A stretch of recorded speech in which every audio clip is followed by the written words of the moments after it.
Shall we start, sir?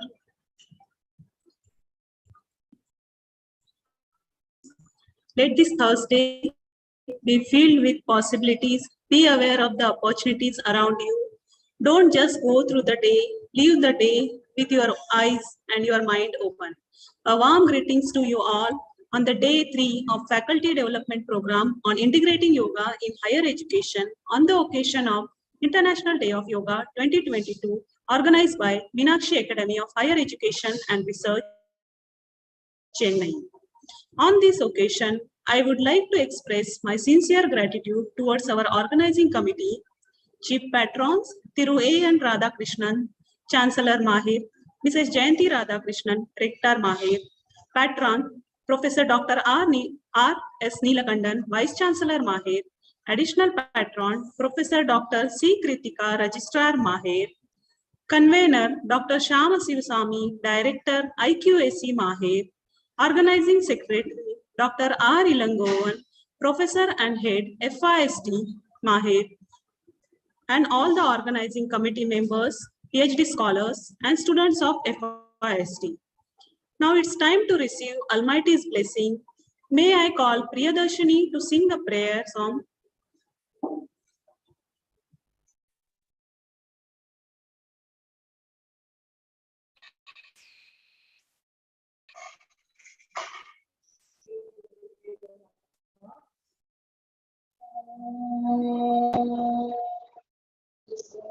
Brahmano Gurudevo Maheshwaraha Guru Sakshat Parabrahma Tasmai Shri Gurave Namaha.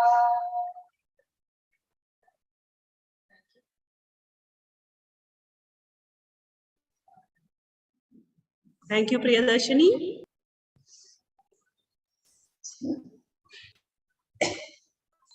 Yoga does not just a minute, there is a technical issue.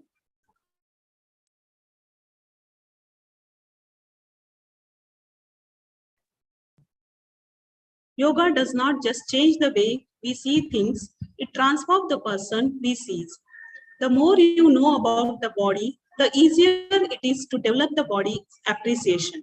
Every cell in the body works tirelessly to keep the body alive, well, and balanced. The deeper we dive into the studies of anatomy, physiology, neuroscience, the more it becomes clear and the physical body, our inner processes, and the mind are so intricately linked and impact one another so much that there is no real separation. What we perceive as disorders of the body might be a manifestation of haunted mind. What shows up fluctuating emotions is often a reflection of our physiological state. With this, we begin our today's session. Now I hand over the session to Nalini. So now, welcome address by Mr. A. Annadurai sir, who is the Assistant Professor of Faculty of Yoga Sciences and Therapy, Meenakshi Academy of Higher Education and Research. He is the multi-talented person who is he is the expert in classical text, and he has built so many international students and so many yogis. So with this small introduction, I welcome you, sir, and over the session to you. Thank you so much. அனைவருக்கும் இனிமையான காலை வணக்கம். Happy morning to one and all and present here.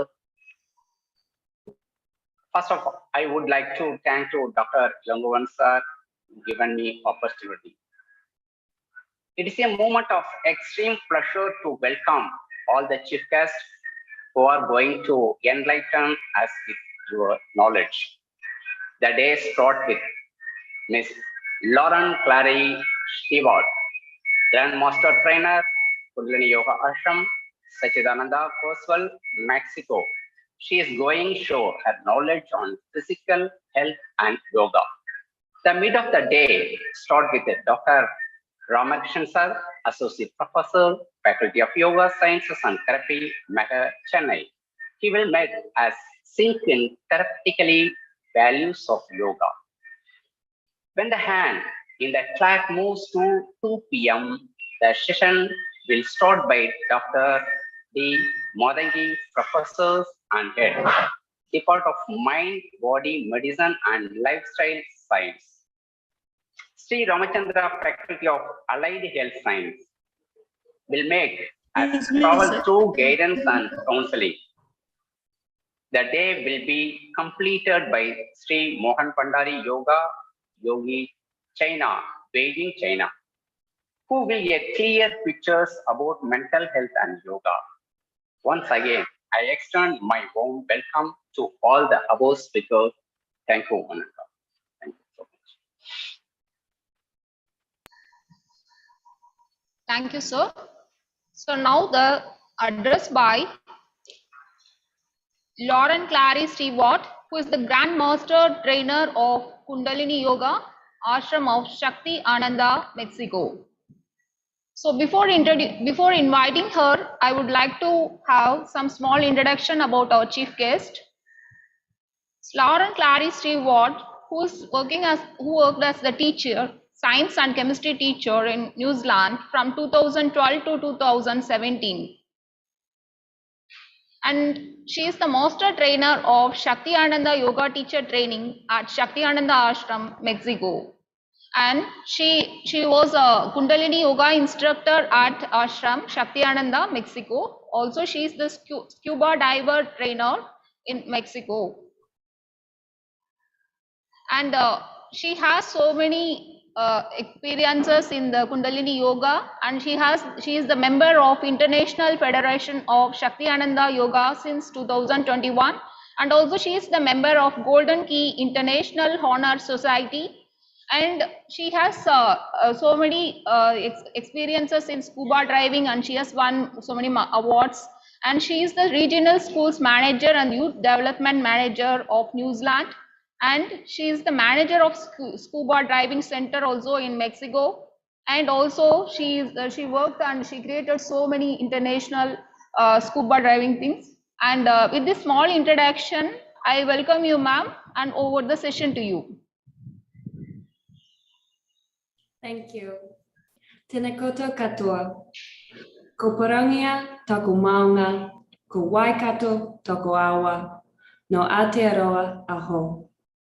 Ke Cozumel, Mexico, toku kāinga ai, ko Ma Shakti Ananda te rangatira, ko Ashram Shakti Ananda te marae, ko Stuart toku whaunga, ko Alan toku matua, ko Rhonda toku whaia, ko Lauren taku ingoa, no reira, tēnā koutou, tēnā koutou, tēnā koutou katoa. Good morning, everyone. I just shared with you my mihi, a traditional Maori greeting that acknowledges who I am. But in the Maori culture, more importantly than who I am is where I come from and my connection to the earth and to nature. The indigenous culture in New Zealand, the Maori, their connection to the nature and ancestors is deeply enrooted into who you are. So what I said was, greetings to you all. My mountain is Parongia. My river or body of water is Waikato. I am from New Zealand. I now live in Cozumel, Mexico. Ashram Shakti Ananda is my whare or my meeting house. Ma Shakti Ananda is my chief or my guru. Stewards are my ancestors. Alan is my father. Rhonda is my mother. My name is Lauren, and therefore greetings to you, greetings to you, greetings to you all. Thank you so much for having me here today. My name is Lauren Claire Stewart, Divanji Vivekanandi, and it is my absolute honor and pleasure to be invited to share with you today my knowledge of Kundalini Yoga and physical health. Purukau, myths and legends of the Maori culture are deeply enriched into their culture and are used as statements about the nature of the world. They are passed on from generation to generation through storytelling, something that is very similar to the yoga tradition of Gurukula, oral transmission of knowledge, the tradition that I myself was trained in by Ma Shakti Ananda. I want to share with you today a story, the Genesis story, how the world began from the Maori culture. The world began in darkness. The Earth Mother and the Sky Father were connected by love so deeply that there was nothing but darkness. There was nothing between them except darkness and love. And then a great separation happened. And when this happened, light entered the universe or the world. And then there was energy. And then there was chaos. There was an opportunity for us to live, an order for us to live by, but instead there was chaos. And a disconnect happened between the divine nature, the divine love, the divine energy, and the human nature. There was this disconnect that happened and chaos ensued. But then there became an opportunity to form that reconnection between the self, the human, and the divine. And as a scientist and a Christian and a New Zealander and a yogi, what I love about my belief systems is that between all of them, there is a clear intersection of the origin story, how the earth or the universe came to be. In the Christian story, there was darkness. In the Maori story, there was darkness.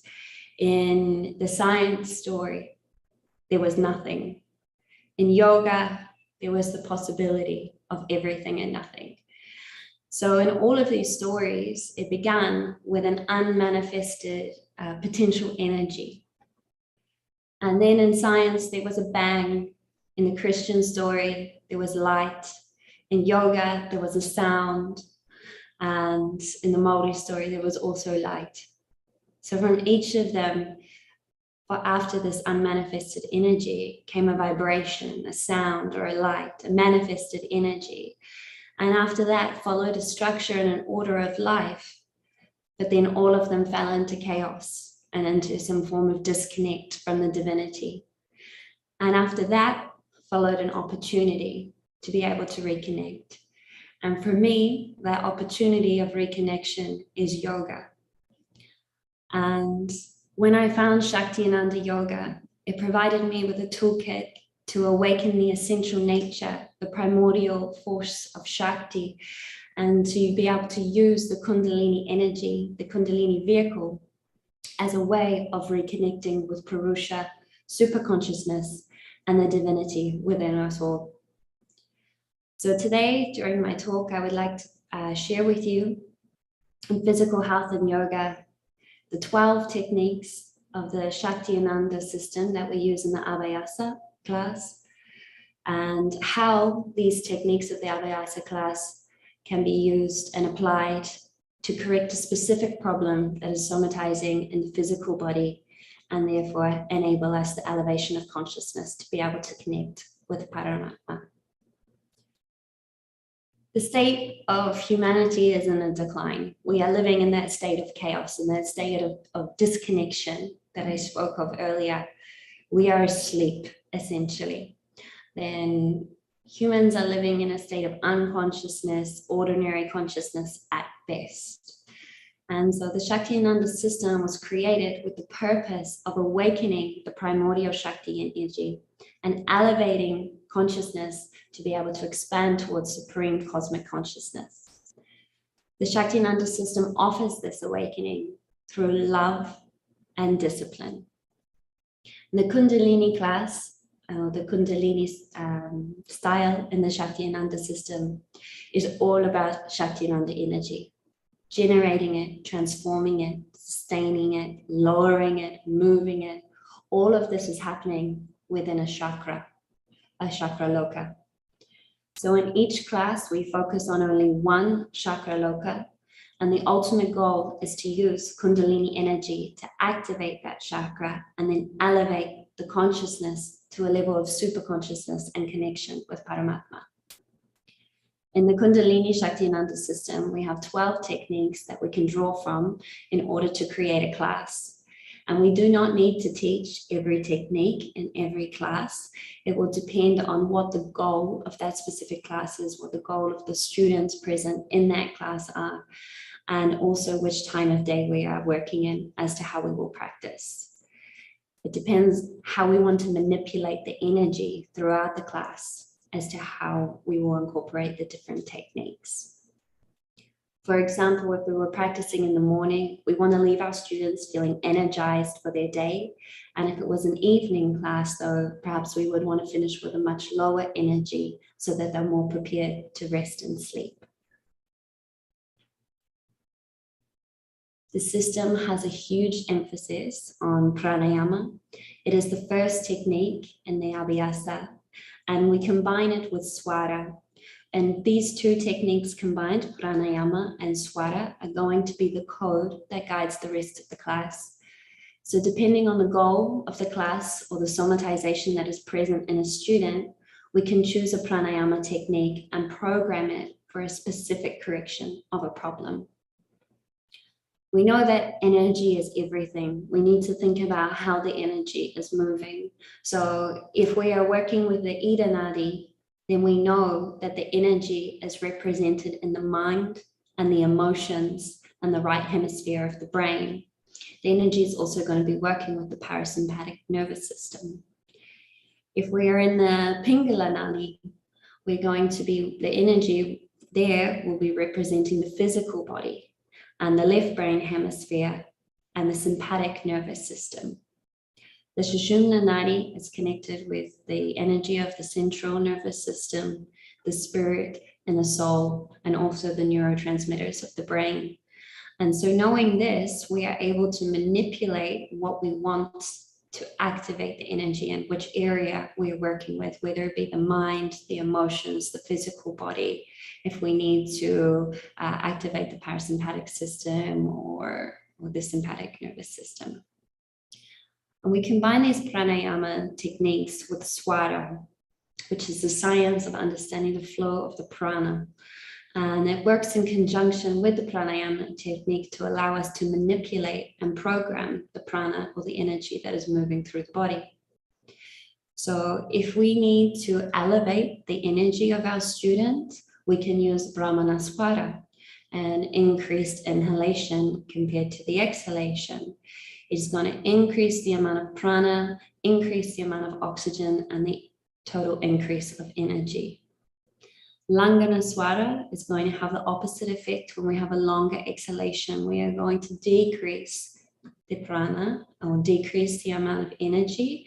And we're also going to be able to detoxify the body by removing more carbon dioxide through the longer exhalation. Samana swara works in order to balance the energy if we need to keep the energy neutral. And so using these different swara modulations with the different pranayama techniques, we can decide if we need to give energy to the physical body, then we'll be working with the Pingala Nadi, and we will be using Brahmana swara to increase the energy of the physical body. If we have a student that is dealing with a lot of rash emotions, a lot of anger, a lot of heated emotions that are having a negative effect, then we want to be working with the Ida Nadi, and we want to be working in Langana swara in order to cool those emotions and bring the energy down there. We can also add impulses to this. We can add the impulses, the kumbhakas. So Antara Kumbhaka, we can add to increase the energy, the retention of the breath. The retention is going to provide more oxygen to the body. It's going to provide more energy, more prana to either the body or the mind, depending on, or the spirit, depending on which nadi we're working with. And it's adding that impulse of energy. We can do the opposite with Bahya Kumbhaka, staying without air in between breaths in order to continue to deplete, continue to relieve the carbon dioxide of the body, continue to lower the energy, depending on how we want to manipulate it for a specific student, for a specific problem, for a specific day. We can also take into account the prana vayu, that is present in each of the chakras and the way in which the wind is moving throughout that part of the body or that chakra. And we can also create an effect of the specific wind that is present in the area where somatization is happening. So these are the first two techniques in the Abhyasa of the Shakyananda system in Kundalini, the pranayama and the swara. And these two techniques are going to create the code that is going to guide the rest of the class. So depending what technique we use, what nadi we use, what swara we use, we set that at the beginning and the rest of the class is going to follow that program. The next technique we have is vyayamas. And these are used as a way to release the somatization in the different shields of the body. We have the physical shield, which is represented in the legs and the hips. We have the emotional shield, which is represented in the abdomen. The spiritual shield is represented in the chest and the arms. The mental shield is represented in the hands and the face. We have the unknown shield represented on the back side of the body. The throat is the conflict of conflict. And physical ailments can present themselves in our bodies, and depending on where in our body that is, it shows us what shield that is happening in. And then we can use the shield along with the chakra present in the shield in order to fight that ailment. So when we do the vyayamas, we're going to be releasing the somatization in those shields, depending on which part of the body we're wanting to move. We're also going to be creating a physical and a mental alchemy. We're going to be doing tapas, creating change, transformation in both the mind and the physical body. We're able to also connect with organs, glands, and systems within the body in a specific way and move the energy throughout the chakras with the vyayamas. They are a way to also warm up the ligaments and prepare the body for asana later in the class. And they're also able to break the shields to overcome what's happening there. The next technique we use is kriya that have been passed on to us through a heritage. And this is where alchemy in action is a movement, can be a mantralization, it can be a vyayama, it can be a meditation, but we are creating a transformation in the physical body, a transformation in the mental body, a transformation in the emotional body, the spiritual body, and the energetical body, most importantly. Because wherever our intention is, our energy is going to be. And if we can place intention with energy, then we're able to really create a transformation. And this is what we can do with the different kriyas, depending on, and we choose the kriya based on what the needs of the student are, what we need to do there. We also have available the technique of kramaji or namaskar. This evening, I hope to be able to show you a kramaji, but I may have a technical problem. It seems that my background is blurry and I don't know how to undo that. So I don't know if you'll be able to see me do the kramaji, but I will try. So we can do a kramaji or a namaskar, a salutation. And the point of this is it's a sequence of asanas that are going to be linked to the specific chakra that we're working in, to the specific shield that we're working in with the student for their somatic problem. And we're going to be able to activate the immune system, the circulatory system, the respiratory system, all these different, the digestive system, all these different systems within the human body, and prepare the body also for the asanas. After the kramaji, we have asana, and we choose the specific asana based on the problem, based on the correction that was set at the beginning of the class by the pranayama and the swara. And different asanas obviously have their different effect as well. So we will determine that based on the problem, the somatic presentation in the physical body. We also have mudras that we can use to create an effect on the immune system. We can calm the mind, calm the emotions with different mudras. The energy in our hands is connected with our spiritual shield. So we're able to use the mudras to activate the brain and the physical body, to be able to guide us to serenity, to be able to connect us with our soul, and to be able to reach Paramatma through that way, a connection with Atma and Paramatma through a mudra. Mantralizations, we can create vibrations which are going to cleanse the mind and the body and stimulate different areas of the brain. The mantra is also a representation, while the voice is a representation of rajas. So we're also able to activate that energy throughout the use of our voice and mantralization in the class. We have the technique of nata, or dancing, which can inspire a sense of ecstasy and elevate the energy of the student. So this is a great one to use at the end of a class, a finishing technique, if we need to leave our student with a higher energy than what they arrived with. It's going to liberate students. It's going to feel students who feel uncomfortable to do some things, people who are really comfortable with what they like and what they dislike, to be able to dance in the class and just liberate and embrace the energy, the Shakti energy. It also allows them to unblock their emotions and to remove all the blocks that are stopping them from reaching samadhi and liberation. We have the technique of nidra to allow us to reach a deep relaxation or state of sleep. Nada and pratyahara, meditating on sound or blocking the senses to be able to help our students become introspective. And then the final techniques are dharana and dhyana, able to create more of a mind-body connection, a connection with soul, a connection with Atma, a connection with divinity.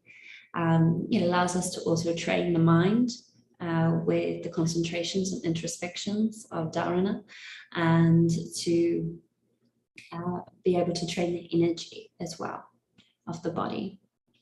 So these are the 12 techniques in the Abhyasa of the Shakti Ananda system, and I want to show you how we can apply those to a student who is presenting with a specific problem.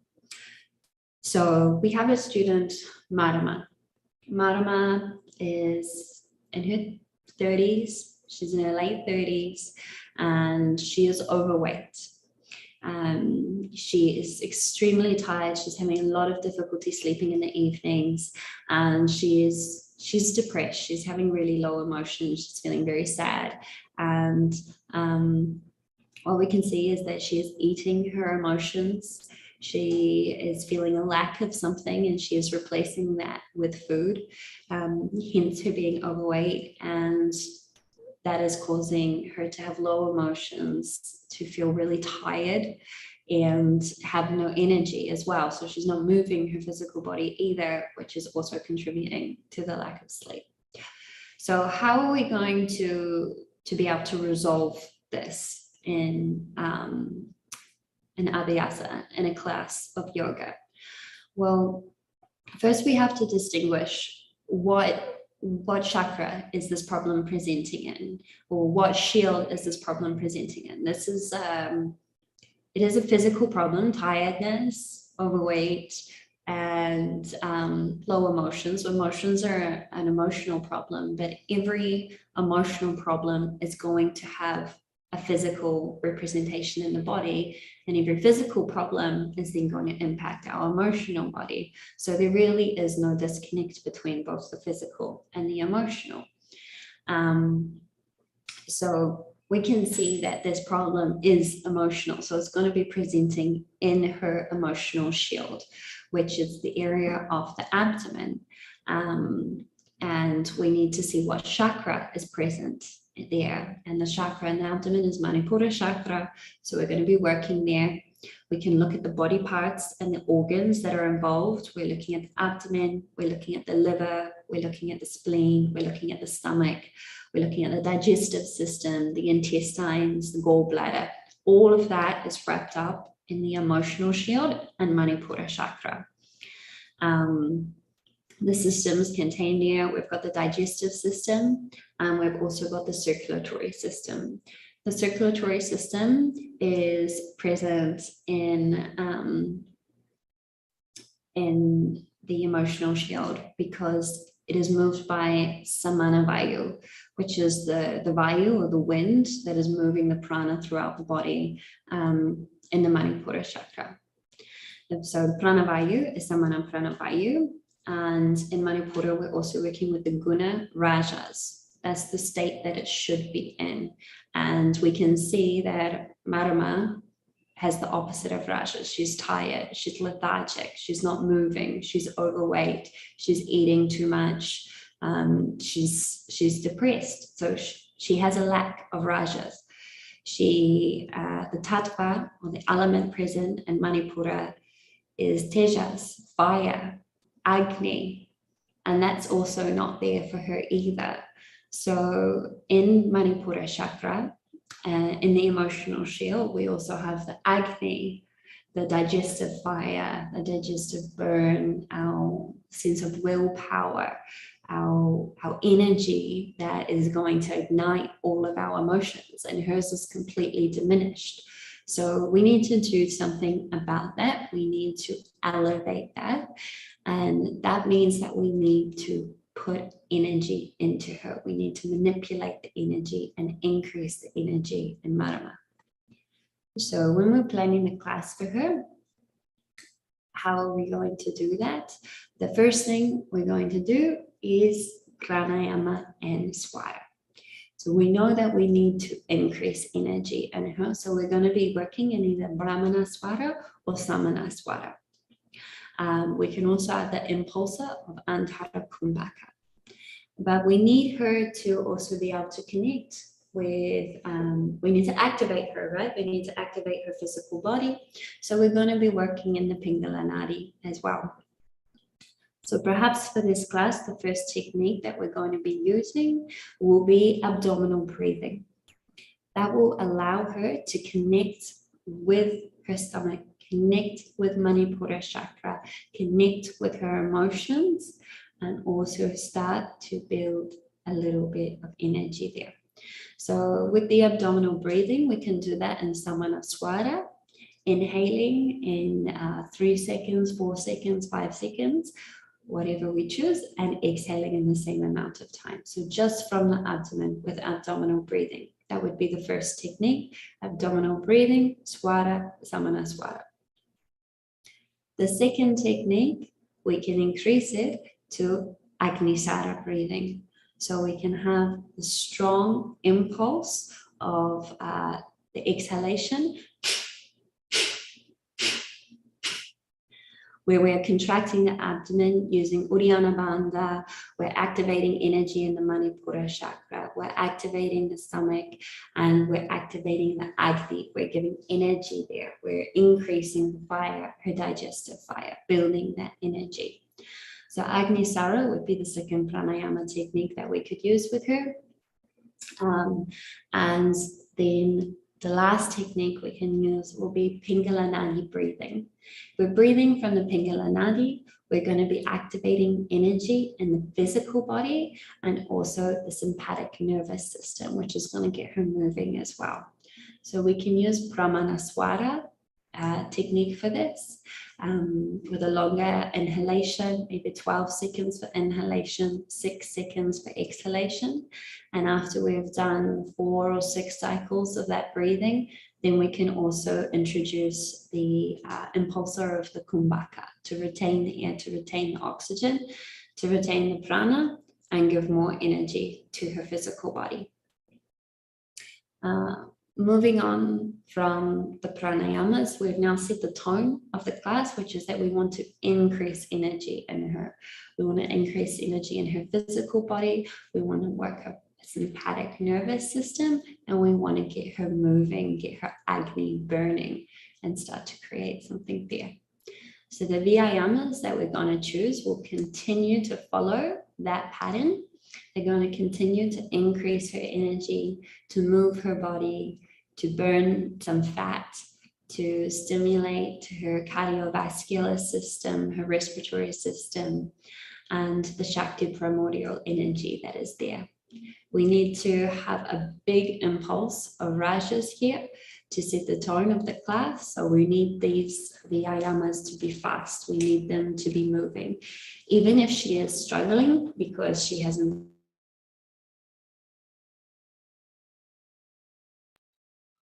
Ma'am, sorry for the interruption. Your voice is breaking, ma'am. Oh, apologies. Yeah, your voice is breaking. Is it breaking still? Now, okay, ma'am. Yeah. Okay, thank you. Apologies, everyone. So the Vyayamas are going to be to increase her energy and move her body, to burn fat, activate the circulatory system. And we're also going to be doing them in Brahmanaswara to be able to restore the balancing wind. The Vayu that is working in Manipura chakra is Samanaswara, the balanced wind, but we know that hers is diminished. There's not enough energy there. So we need to increase the energy in order to recreate a balance within her. So we're going to be doing the Vyayamas with Brahmanaswara. We need to burn her physical body. We need to make her physically tired so that she is exhausted, so that she is able to fall into a deep sleep because she's having trouble sleeping as well. And we also need to create a transformation in her mind and body. So the Vyayamas are also going to warm her up for the asana. So the different types of Vyayamas that we can use is core strength, elevating the legs, using the use of the core, twisting from side to side, doing a lot of twists and torsions to be able to activate the digestive system, give a massage to the stomach, and continue moving the organs and stimulating the blood production that is happening in Manipura chakra. We can then move on to a kriya, which is there's a couple of different ones that we can use in Manipura chakra to help Marama with her problem. Because she is having a lot of low emotions, she is depressed. Her self-esteem is low. Her willpower is diminished. We know that her Agni is low.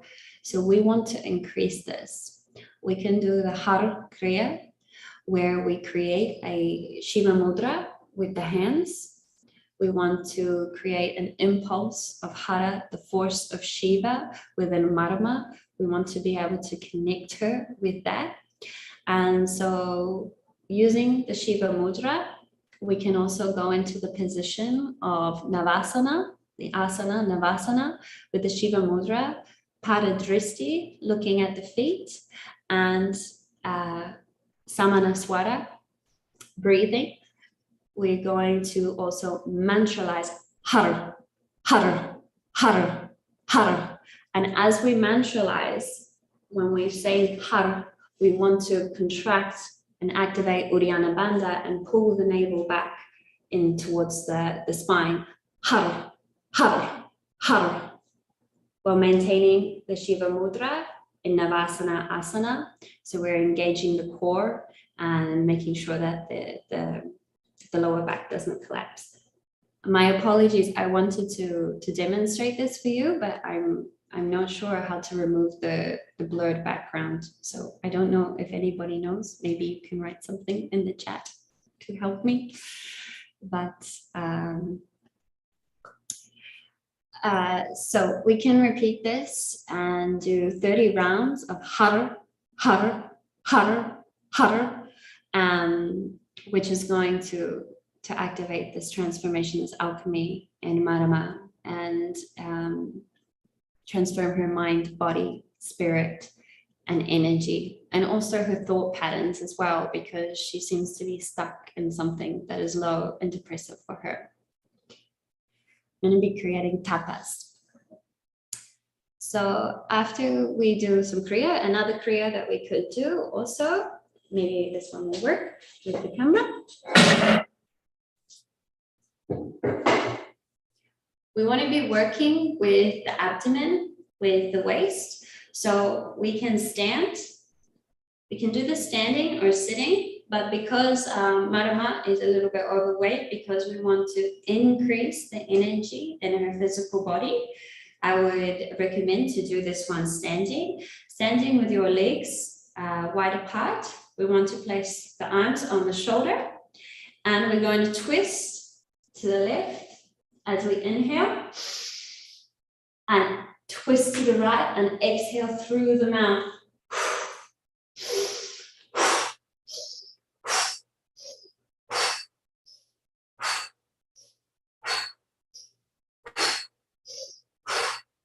And it's really important that we keep the legs straight, that we're not twisting at the legs, that we're twisting just from the waist, keeping the arms nice and elevated and energy there.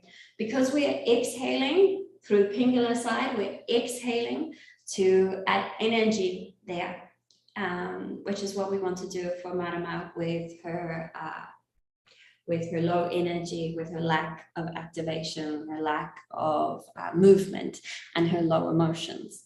So we can do this kriya, and we can do it 30 times, spinning backwards and forwards.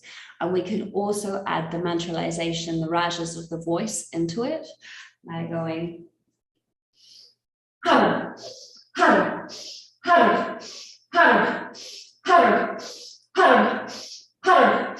Har, har, har, har, har, har, har, har, har, har, har, har, har, har. And as we continue to go, continuing to encourage her to twist further, we're going to be activating a lot, the whole abdomen, all of the organs inside here are going to be receiving a massage. And we're also activating the circulatory system by moving the energy throughout the body. The next technique that we have in the system is Kramaji or Namaskar. So for this class, I would not do a Namaskar, a salutation. I would stick with a Kramaji. And it doesn't have to be alignment focused. For this, what we want to do is move the energy throughout her. We want to move the energy within Marama and break those shields. We want to attack her emotional shield, most importantly, but we can also work a little bit the physical shield, the spiritual shield, and the hidden shield with the different exercises that we do. So I'm going to try and do a Kramaji. Let's see if the computer screen stays flat.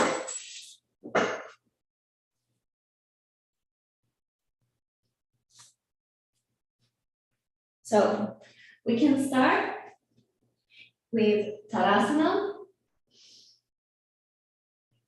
going down, Utkatasana, engaging the abdomen.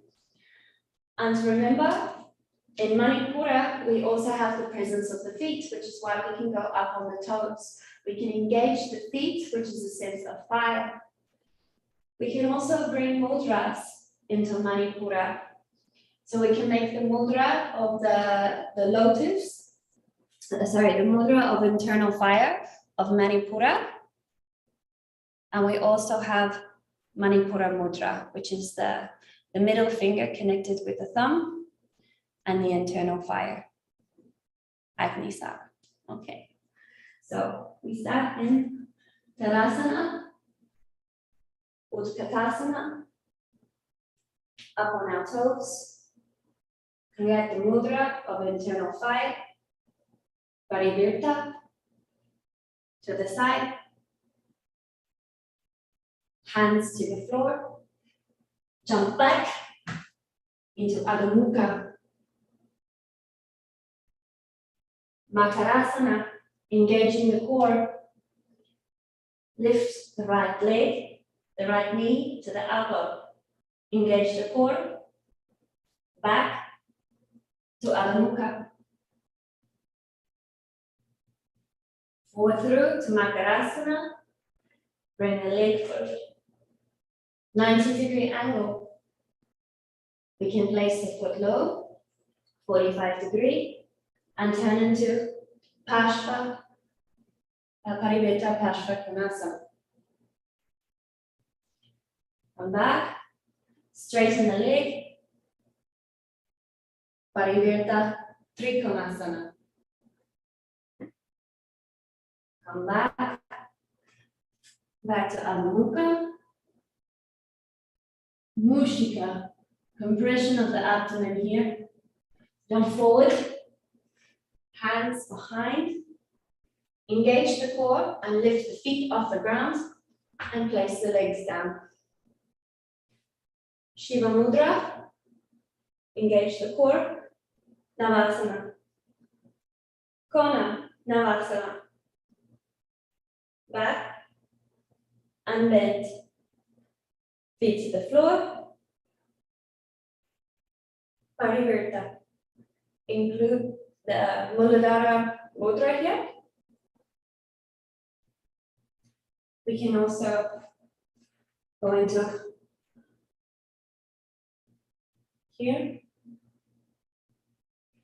And then roll onto the stomach. We can do a torsion with the legs. Come back. Dhanurasana.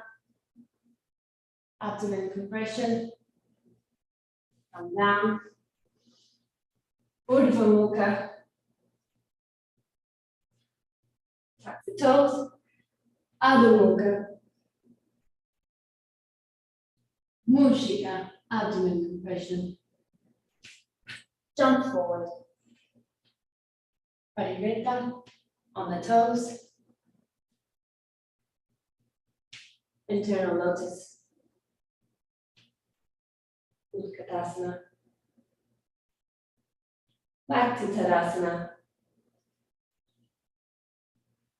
And then I would repeat the Kramaji on the other side, taking care of the left side of the body.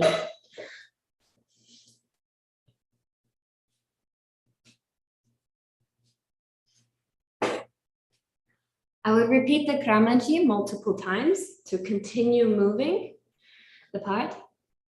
And to continue moving her body, continue moving the energy throughout her body.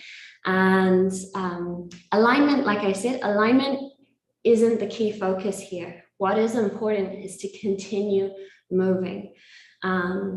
She is overweight. She needs rajas. She needs energy. She needs action to be happening.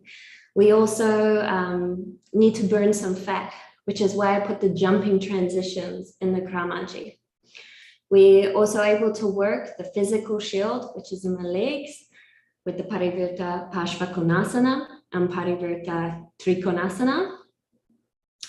We're able to work the spiritual shield with Adho Mukha, Makarasana, Dhanurasana, Urdhva Mukha, and also Adha Mastyandrasana. The unknown shield, which is the shoulders and the back as well, is present in the postures that we're going through. But the primary focus of this class is the emotional shield, is Manipura chakra, and hence the use of the core strength, the twists, the lumbar arch, and the compressions of the abdomen. And we continue to move that energy through her with the Kramaji. And obviously, depending on the student, will depend on how fast or slow you take it.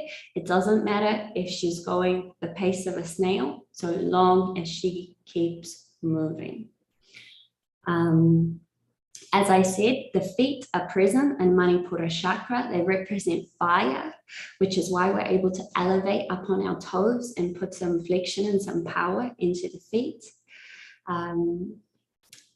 The eyes are also present in Manipura chakra. So Dristi is there. We've got some Pada Dristi, Asta Dristi, looking at the hands as well.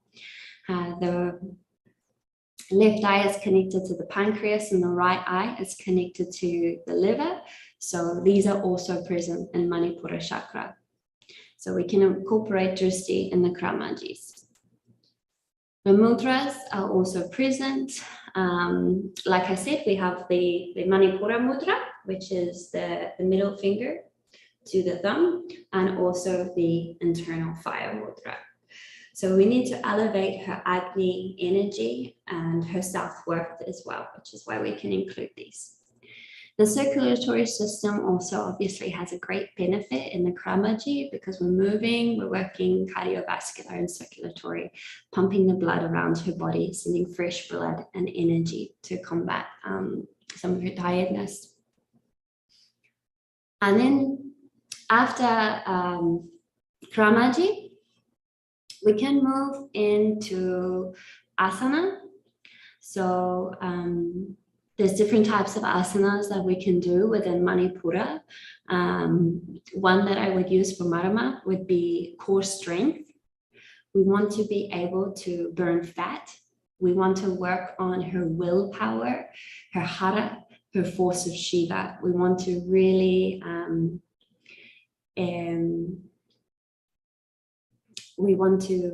really be able to build that for her. So we can use asanas such as Navasana or Makarasana, which both engage the core, the abdomen, a lot in order to be able to hold that position. And in the asana, we're able to find quietness, and we're able to find stillness as well. So that's what we want her to be able to do, is to be able to sit still in that asana and build her hara, build her strength, build her force of will, so that eventually, after we have combated her problem that is somatizing within the emotional shield in her physical body, then she'll be able to reach consciousness once we've taken care of the physical aspect. We've also got the abdominal arch asanas, such as Urdhva Mukha or Dandurasana. These are going to be great ones. Not only are they going to give a massage to the internal organs, but they're going to stimulate blood production. They're going to stimulate the suprarenal glands, the adrenal glands, which are present in Manipura chakra, and give a lot of energy to the body as well. The twists and the torsions that we use are going to help detoxify the intestines, because they're going to cut off the blood supply a little bit or restrict the blood supply. And then when we release it, send a fresh load of blood to the area. They're also going to provide a massage for the stomach and the internal organs and relax the emotions of Marama. So we can use Parivirta Trikonasana for that. We can use Parivirta Pashvakonasana as well. And then what we also have in the Shaktiananda system for the Abhyasa class is a Biya Asana, the seed asana. And this is the asana that is going to be able to tackle as many things as possible, is going to be able to sum up what we want to accomplish in the class. So the Bija Asana that I would use in this class for Marama is Ardha Matsyendrasana. So there we're creating a really strong twist. And so there's going to be a lot of compression on the intestines, a lot of compression on the internal organs, which is going to help detoxify her stomach. We're also going to, it requires like a lot of willpower as well to go into these torsions. People who aren't used to them have a lot of fear associated with it as well. And to be able to hold it for a long period of time and to feel a level of discomfort is going to help Marama build her Agni, build her force of Shiva, build her Hara and her willpower, and elevate overall the energy in her body. And that is what we want to be able to do. So the way that I set up this class is that we started slightly at a low energy, and then we built it up relatively quickly with the Agnisara Pranayama, the Vyayamas that had a lot of rajas, a lot of movement. We had the Kriya that also contained a lot of energy or a lot of strength, and the Kramaji, all moving. The asanas We had the strength core ones, and then also some twists. So there's a lot of energy happening in the class in all this time. So we started low and then went really high and stayed high for a long period of time. But remember, Marama is also having difficulty sleeping. So we need to allow her to leave the class feeling relaxed. So I want to start low, take it high, and then bring the energy back down to a place where she will be able to relax. So what I would incorporate next in my abhyasa could be a corporal mudra. So I would ask her to create a figure 8 lying down where she has her feet in mariposa, the soles of her feet together, and then also interlace her fingers above her hands so that she has created a figure 8 on the ground. And with this, we can also include a jyoti, a light meditation, because wherever your mind is, your energy is, and we want to be able to train both her mind and train her energy. So I would ask her to inhale a red light from her left foot towards her right arm. And then at her hands above her head, change that light to a silver light, move it down her left arm, cutting across Manipura chakra, across her navel, and then to her right leg and back out again. And ask her to continue to inhale the red light from the left foot to the right arm, cross it over to a silver light and back down again. We can do this for an extended period of time. And after a couple of rounds, we can also ask her to retain the energy, retain the light at her hands above her crown with an Antara Kumbhaka, which is also going to elevate her energy. And move with this, not only are we training her mind by getting her to focus on the light and training her energy with that, but we're also moving the energy throughout her body. We're generating new energy and we're recycling energy and just building up the overall energy. With the corporal mudra, the interlace of the fingers and the closing of the soles of the feet, we're closing the nadis in both the hands and the feet so that the energy is not escaping. It is staying within her body. It's staying within her. So that is going to increase the benefit of it as well. The red light that we're asking her to inhale is representing the Prakriti, the full Shakti energy, and we want to transmit that to her body. When we cross over to the silver light, it is representing the calm sense of the cosmic consciousness, because ultimately we want her to be able to reach liberation as well after we've dealt with the somatization in her body of these physical problems. Once we've done a few rounds of that, a minute or 2 minutes, we can also change the order. So we can ask her to inhale a silver light from her right foot, up her right leg towards the left arm, and then at her hands, change it into a red light and exhale the red light. Remembering with the exhalation to incorporate Uddiyana Bandha, to continue to engage the core, to continue to engage Manipura chakra throughout this. After I've done the corporal meditation, I would ask her to relax, to take a lying position that is comfortable, and I would start an introspection, dharana. So when we are in Manipura, the controlling factor there is fear, and what is causing this fear. And for Marama, it seems like there's a lot of sadness there. She's depressed, she has low emotions.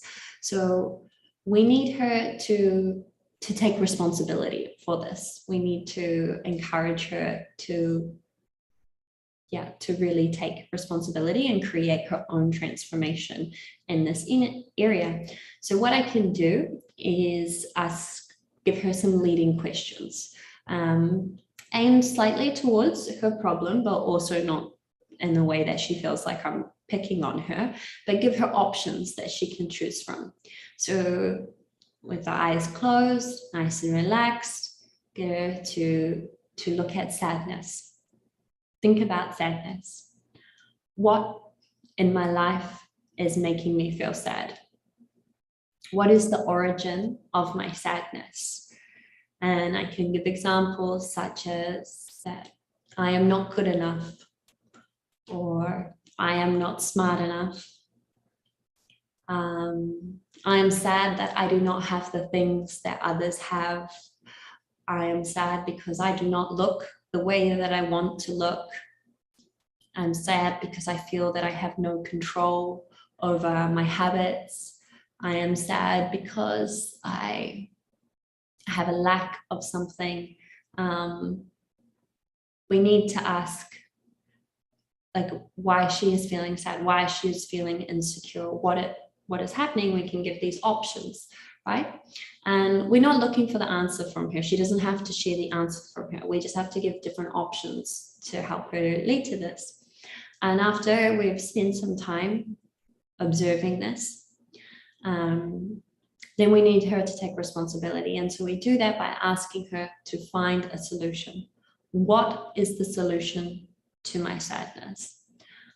What is the worst case scenario that can happen? And what can I do to fix it?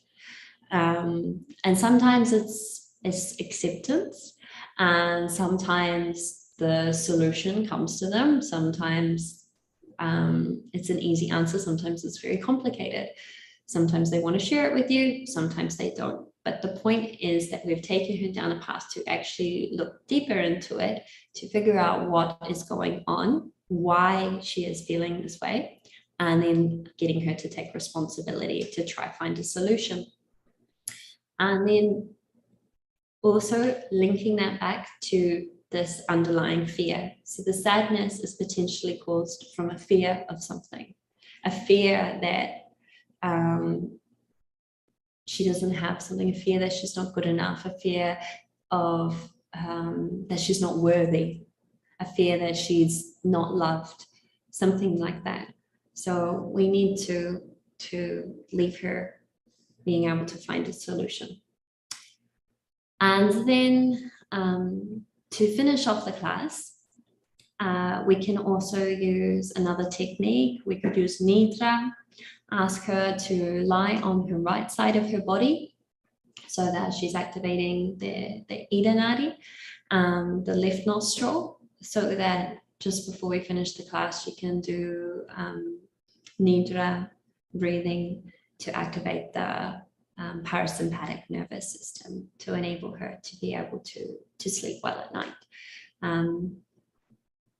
So that, yeah, she can leave feeling nice and rested after having moved her body, after having elevated her emotions, and hopefully she leaves feeling with a lot more energy, fresh energy, but also relaxed enough so that she's able to sleep.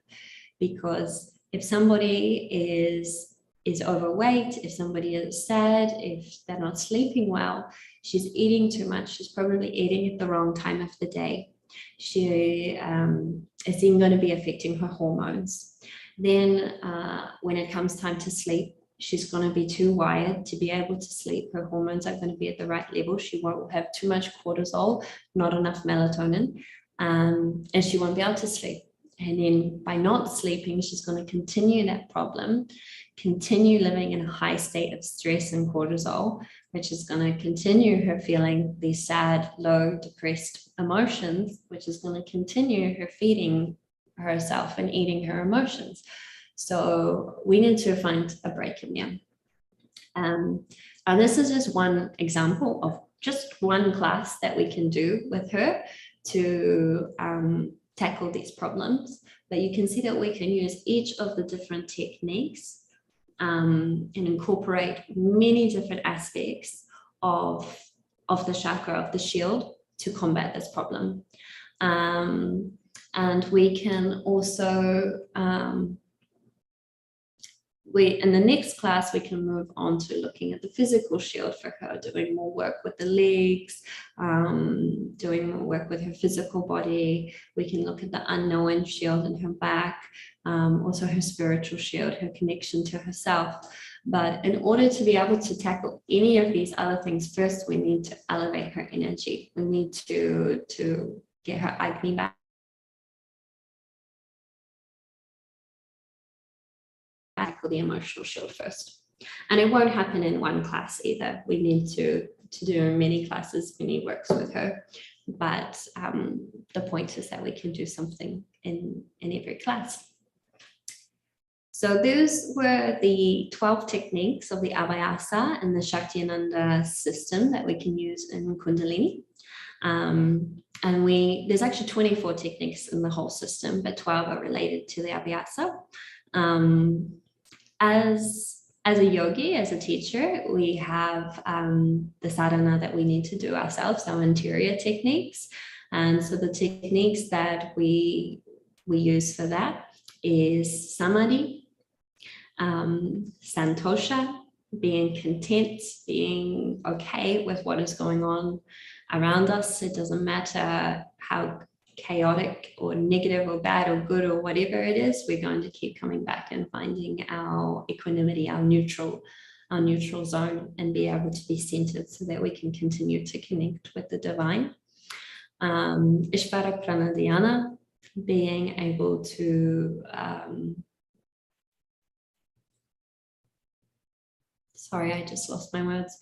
Being able to give everything to what we are doing, being able to fully commit, being able to submit to God, to the divine, and to our work as well, to our yoga practice, to our jobs outside of yoga. As was mentioned in my introduction, I'm also a scuba diver instructor as well. So being able to commit to our relationships, being able to commit to our family, and just give all of ourselves to it. What we do for the divine, what we do, we give everything that we do to the divine. So Ishvara Pranadhyana. Asvadhyana, our study of ourself, doing our interior work, reading also sacred scripts and improving our knowledge. Tapasya and Brahmacharya. Brahmacharya is a personal favorite technique of mine. The proper control and use of our energy, mastering our energy, and making sure that we're not over giving too much in one area, because we'll create a lack in another area. And then also our yamas. So those are the six interior techniques that we have in the Shaktiananda system. And there's also 6 techniques that are used in the Chikitsa yoga, which is a therapeutic yoga aimed at correcting, specifically correcting somatization in the physical body. So there we've got Saucha, Mati, Mauna, Prana Chikitsa, Ratna Chikitsa, Yoga Chikitsa, and Abhinayam. And so those techniques are used in classes which are aimed, where the goal is not samadhi, it's not liberation. So we're dealing just with a physical problem there. Now, the Kundalini yoga, the 12 techniques that I spoke about, the ultimate goal of those classes will be to elevate the consciousness, to be able to reach samadhi, to be able to reach connection with the divine. But obviously we need to take care of the physical body too, because if we have a problem in our physical body, it's going to create a blockage for us to be able to, and our energy for us to be able to reach that. This is where I think the viyamas and the asanas play a really nice role in yoga. I know that in a lot of modern yoga in the Western world, everything is about asana and there is no more meditation. But in this system, in the Shaktiananda system, we use it as a key to unlock the consciousness. So we have the aspects of ourselves. We've got our mind, our body, our spirit, our astral body, our emotions. We've got the aspects of ourselves, and when they're not congruent, when they're just a mess, if we imagine them as 7 different strings that are all intertwined, when they are like that, it is impossible for us to be able to find consciousness, to be able to connect with soul, to Atma. So when we do the Vyayama, we're creating tapasya, we're creating alchemy of the mental and physical body, and we're starting to create a separation there. We're starting to create a transformation. So this ball of string that we had that was a complete mess is now slowly starting to untangle. And then when we add a kriya on top of that, we're also creating an alchemy in the spiritual and the energetical bodies as well. So there's more untanglement happening. So the Vyayamas and the kriyas are untangling these aspects of ourselves, but they're still not congruent. We still don't have a congruency between all aspects of ourselves. So when we get into the asana, when we find that place of quiet, when we find that place of calm, and when we are static and we're able to center the mind and neutralize the mind, then all of the aspects of the self are going to fall into a line. These 7 strings are going to be perfectly lined up, all the edges. We're going to have congruency within the 7 aspects of the self. And then on the other side of that, we can reach consciousness. We can see consciousness. We can find consciousness. And then with the consciousness and the energy, we're able to create a divine connection with Atma and Paramatma. And that is the ultimate goal of the Kundalini Yoga and the Shaktiananda system. So it has been an absolute pleasure to share this knowledge with you.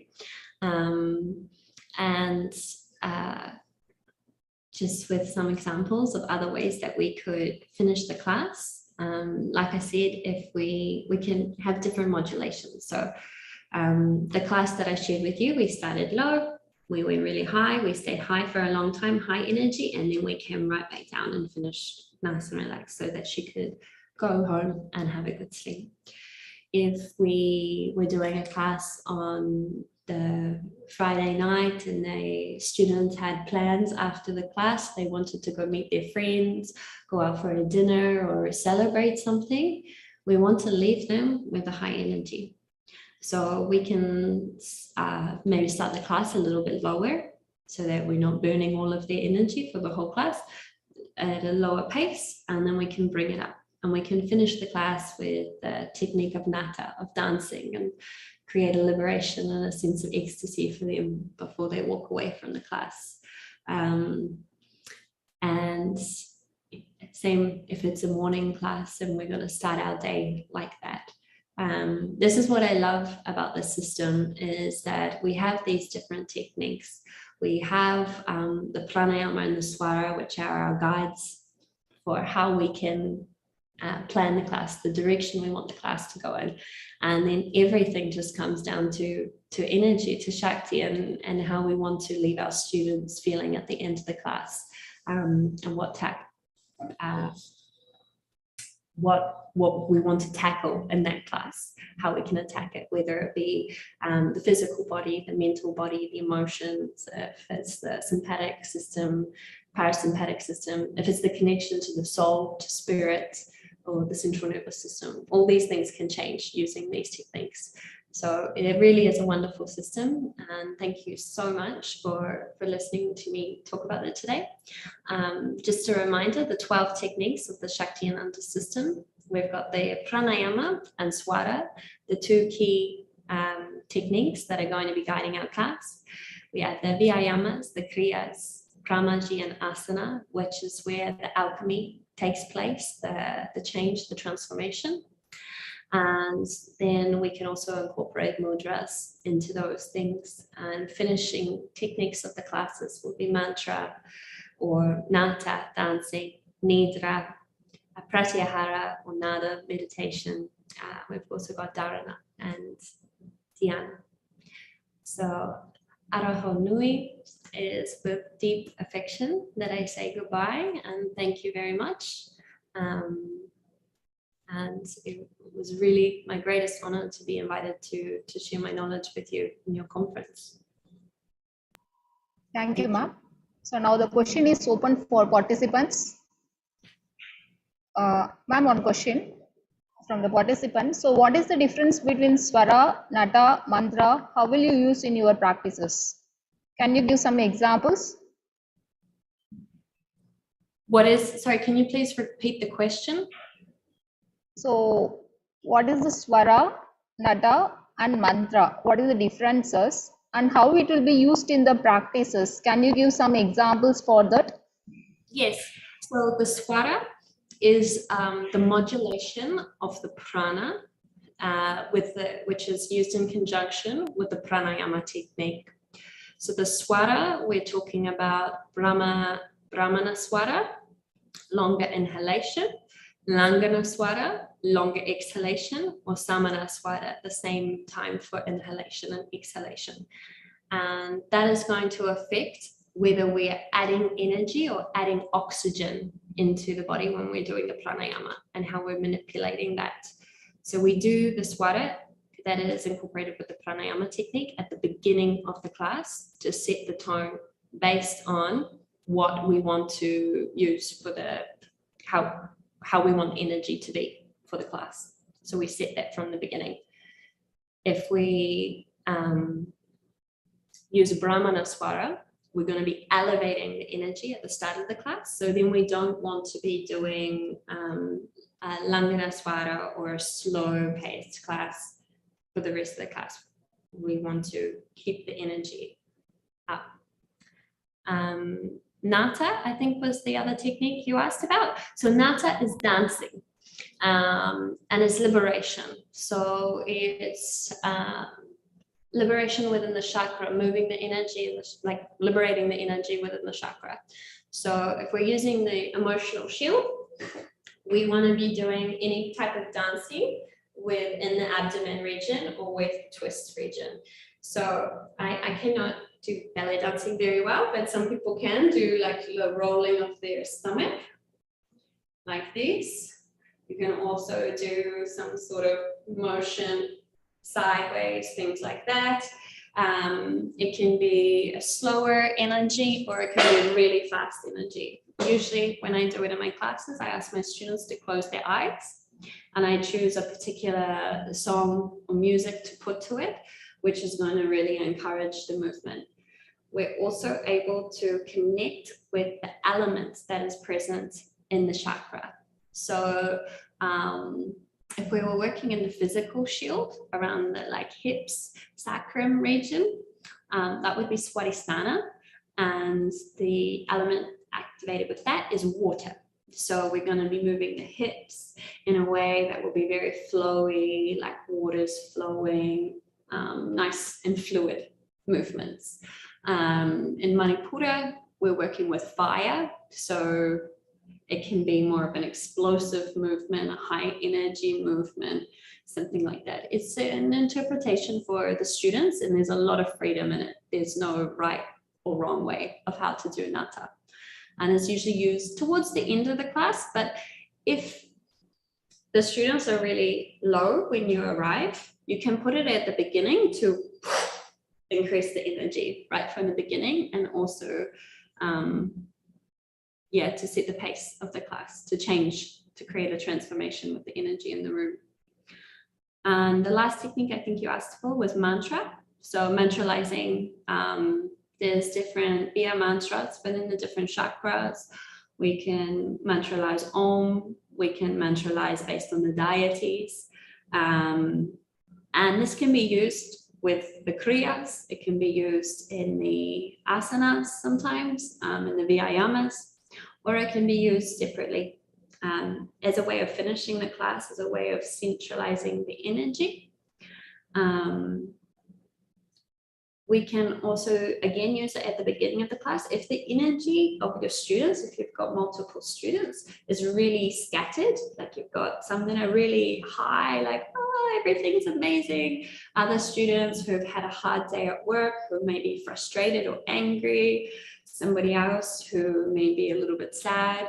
You can use a mantra at the beginning of the class to bring everybody to the same level of energy to start with.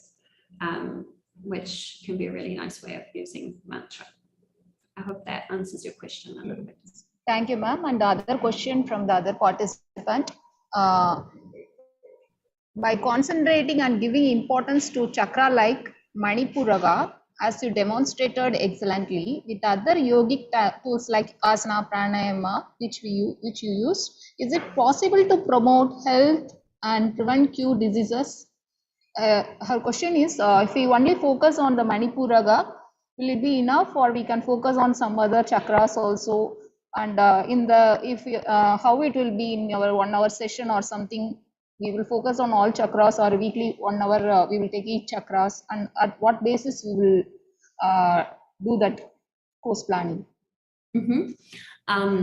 So I think I understood the question. Sorry, it's a little bad, the connection, but I think I understood the question to be, would you only focus on the one chakra, or how could you incorporate other chakras into it? Typically in the Kundalini class, in the Shaktimananda system, each class is just one chakra. So if I have a 75-minute class, I just do one chakra for the whole class. Because we have so many techniques, and different ways of using the techniques, the class is very hard to keep to 1 hour. Usually the class is 75 minutes, 90 minutes, or even longer. So we typically keep it to one chakra. That being said, if we wanted to, sometimes we can work every chakra in one class, but it would just be one pranayama, maybe one viyama, and one asana. There would be no kramaji. There would probably be very little, like no mantra, no nata, no nidra, very small amounts of the technique, and it would just be a little impulse of each chakra. And if the student had, because I focus on Kundalini energy, Kundalini yoga, the style of Kundalini yoga. But if the student had a strong problem, and I would suggest that they went to a Chikitsa class, which is a class that is based on just the shields and the somatization in the physical body of problems. So we can look at that. And there's less emphasis on the chakras, but it's more about the shield, which part of the body, or which shield in the body is the problem being somatized in. There's no emphasis on samadhi or liberation in those classes. It's just more tackling for the physical problem. Thank you, ma'am. So the next question, what we have to suggest when a woman who is of good emotional state and she is active for first 15 days of her menstrual cycle, and after the next 15 days she is very low in emotions and becoming very much inactive. So what kind of practices or something you will suggest? So for the first 15 days, she is very happy and energetic. And then the last 15 days, this is after her ovulation. Yes. Her energy is dropping there. That could be because, it can be hard to know because you need to ask a lot more questions. You need to be a little bit of a detective sometimes to understand exactly what the problem is. But if the energy is going down after the I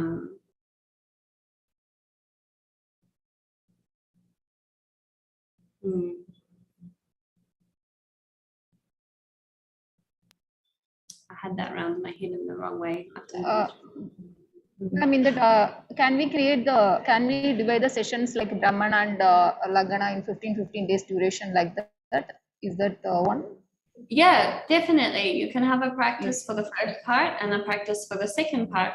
And so for the first half of the month, she can be working within any part of the chakra. Maybe she wants to focus more on the mind. Maybe she wants to focus more on her spirit or on her connection with soul. So we can work in a different chakra. And then in the second part, it can just be not necessarily to do with the chakra, but also just to do with the pranayama, with the swara. So in the second half, when she's low on energy, then we want to be increasing the energy. But in the first part, if she's very happy, we want to keep it that way. We want to keep using samana swara or maybe even langana swara to relax certain parts, depending on what we're working. If they're working in the physical body, maybe she wants to relax her physical body. Thank you, ma'am. So, practice. Yeah, thank you, ma'am. And also we got a comment from Swadhisthana Chakra, she needs to focus. Thank you, ma'am. And another question we have got is someone is more interested to know about how the climatic conditions affect the pranayama. For example, in your country, are you able to do cooling pranayamas, or how it will be, how for Langana effect, what kind of pranayamas you will use? Sorry, you cut out halfway through the question. Can you please repeat the question? Is there any variation on the effect of pranayama on climatic conditions from India or other countries? For example, in your countries, how will you use the pranayama techniques? What is the effect of it?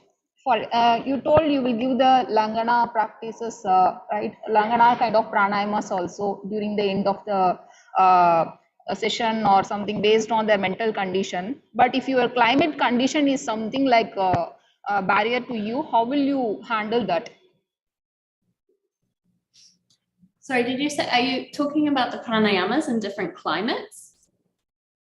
Yes, pranayama conditions. Yes, different climate conditions. Different climate conditions, yes. Well, then you're going to be looking at different techniques that we want to use. So if we wanted to create a cooling effect in the body, we can use the Sitali pranayama.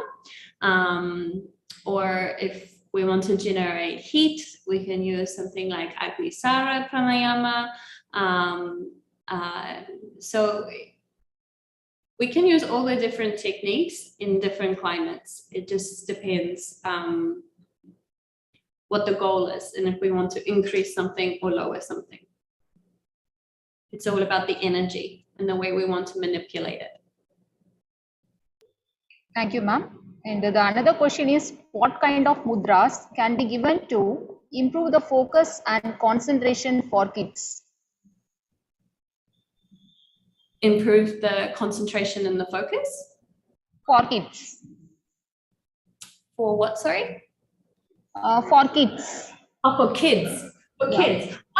You can, for kids, you can use essentially any mudra that you can give them is going to improve their focus and their attention, because they're going to be placing their focus and their attention on doing the mudra. But ones that we can use in particular is the Trimurti. We can also use Prakriti, the nature mudra, Prakriti as well. We can use to help keep the energy within the body, anything that's going to connect the body. So anything with the hands together will help, or if they're sitting, they can also just place their hands on their knees. We can also use mudras like this one. Thank you, ma'am. I hope no more questions. I think 1 minute. Yes, ma'am. Yes, ma'am. So all questions are answered. Thank you. And 1 minute. Well, thank you very much for having me. Yes, ma'am. Thank you so much, ma'am, for the wonderful session today. Really, the session, the physical health and yoga, we were not only seen about the gross body, we have entered into the energy level and we have seen about each and every chakras. And also we saw that how what all are the shields and how the koshas are blocked in our body.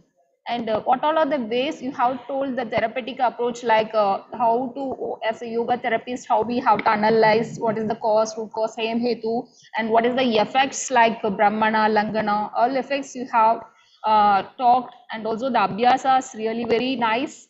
And you have to took one shield also, and you told how to efficiently remove that knots in the particular shield.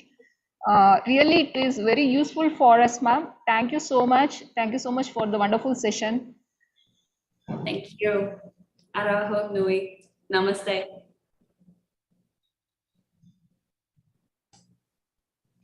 Now I hand over the session to Pallavi.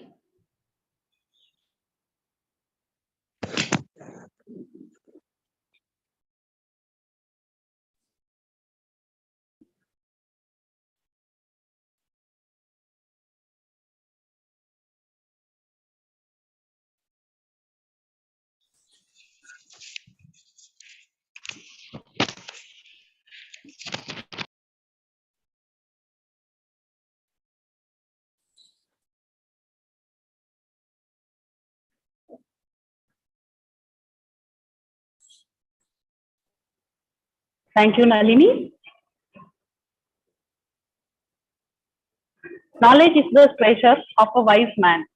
With this, I welcome Dr. G. Ramakrishnan, Associate Professor at FISC Maher. Sir has been awarded with many titles such as Yoga Ratna, Dronacharya, Yoga Acharya, Yoga Bhushan, Yoga Kalamani, and Best Yoga Teacher. Sir has 20 years of experience in the field of yoga and 19 years of experience in engineering industry. He has cleared UCI level 2 and 3. He has also completed Yoga Alliance and grade C level. He has published 14 journals. He has presented 6 national conferences. He has participated in 25 conferences and seminars, workshops. Sir has been the resource person in conferences, workshops in almost 17 events. Sir has received certificate of appreciation from Lieutenant Colonel Officer Commanding COMP Tech COY NCC Anna University Campus, Gindi. He has received certificate of appreciation from GP Captain Commanding Officer Air SQN NCC IIT Madras Campus, Chennai, for being Battalion Yoga Coordinator to train the cadets for the International Yoga Day program on 21st of June 2015. He has received certificate of appreciation and won 3rd place for paper presentation on effect of Tibetan yoga practices on selected biochemical variables among diabetic women in International Health Research Convention by Center of Yoga Therapy Education and Research, that is CITER, SBV, Puducherry. Sir has worked as yoga instructor in Deepam, a health spot, and associated with various fitness activities, gym, aerobics, yoga. He was an yoga therapist at Patanjali Yoga Foundation, Adyar, Chennai, a senior therapist at Patanjali Institute of Yoga and Therapy, Adyar, Chennai. He was a guest lecturer. He is also a guest lecturer handling practical and theory classes for diploma, PG diploma, BSc, MSc yoga courses through distance education mode of Tamil Nadu Physical Education and Sports University from the 2011 to till date. Sir has also experience in production engineering in plastic industry also. Sir has also cleared YCB level 7 recently. One more, sir has been telecasted in various media channels also, and he has participated in Kayakalpa courses. He has completed almost 400 hours of postgraduate diploma on yoga therapy from Krishnamacharya Yoga Mandiram. Sir has completed DSS certificate in reflexology and acupressure conducted by ORAA Institute, Chulaimedi, completed Vipassana meditation. He has also completed level 1 Reiki and level 2 Reiki also. Sir has completed healer certificate training in Tibetan Reiki heal at physical and etherical level. Sir has also completed Yoga Vidya Pranic healing course, Yoga Vidya Pranic psychotherapy course, and Yoga Vidya advanced Pranic healing course founded by Grandmaster Chok Sui. Participated in the, and Sir has also participated in True Realization program. With this incredible curriculum vitae, I would like to call upon Sir for delivering his speech on therapeutical values on yoga. I welcome you, sir. Thank you for your introduction. So my sincere thanks to the organizing committee, particularly our mentor, Professor and Head, Dr. Ilan sir,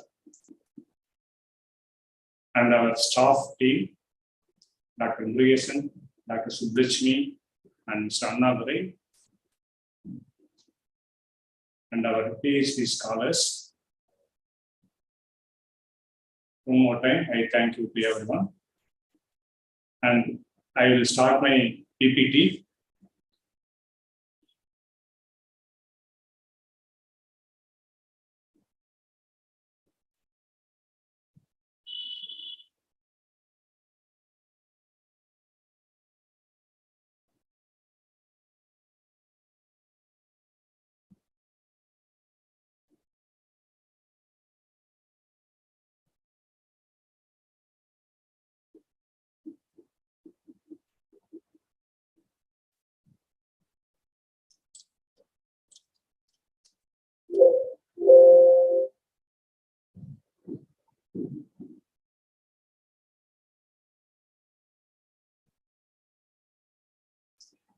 So this is my topic today.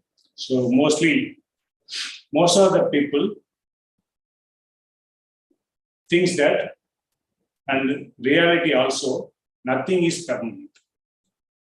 So everyone thinks that many happy things like family, property, or any other happiness is not permanent. Not only like that, even the pain or any diseases or negative things also not permanent. So with this word, I'm starting now. So yoga therapy, it is offshoot of normal yoga, and it is very simple and basic practice. Again, I'm repeating the second one. Basic practice of asanas, pranayama, any warm-up workout, stretches, anything is enough. No need to go for any higher practices. If the motive of a therapist is cure, it will be a successful one.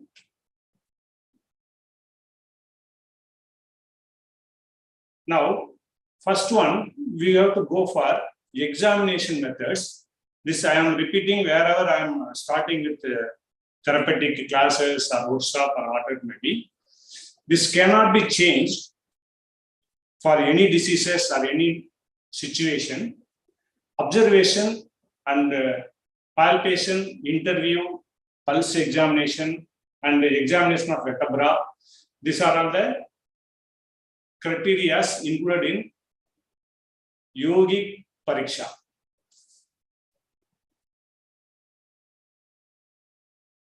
Observation, there are two observations are there. One is static observation, one more is dynamic observation. In a static observation, you can observe any, sorry? Excuse me, sir. Sorry to disturb you. Can you make it full screen, PPT? Because the heading is one.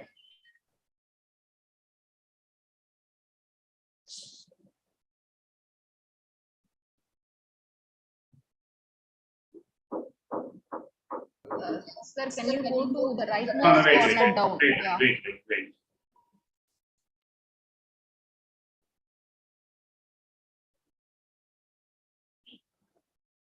Isn't it is okay. So this observation is seated, standing, lying supine, lying prone. So these are all the static observation we can do. With this, we will get an idea where to start the therapy. Next one is the examination of. See again, somebody is operating.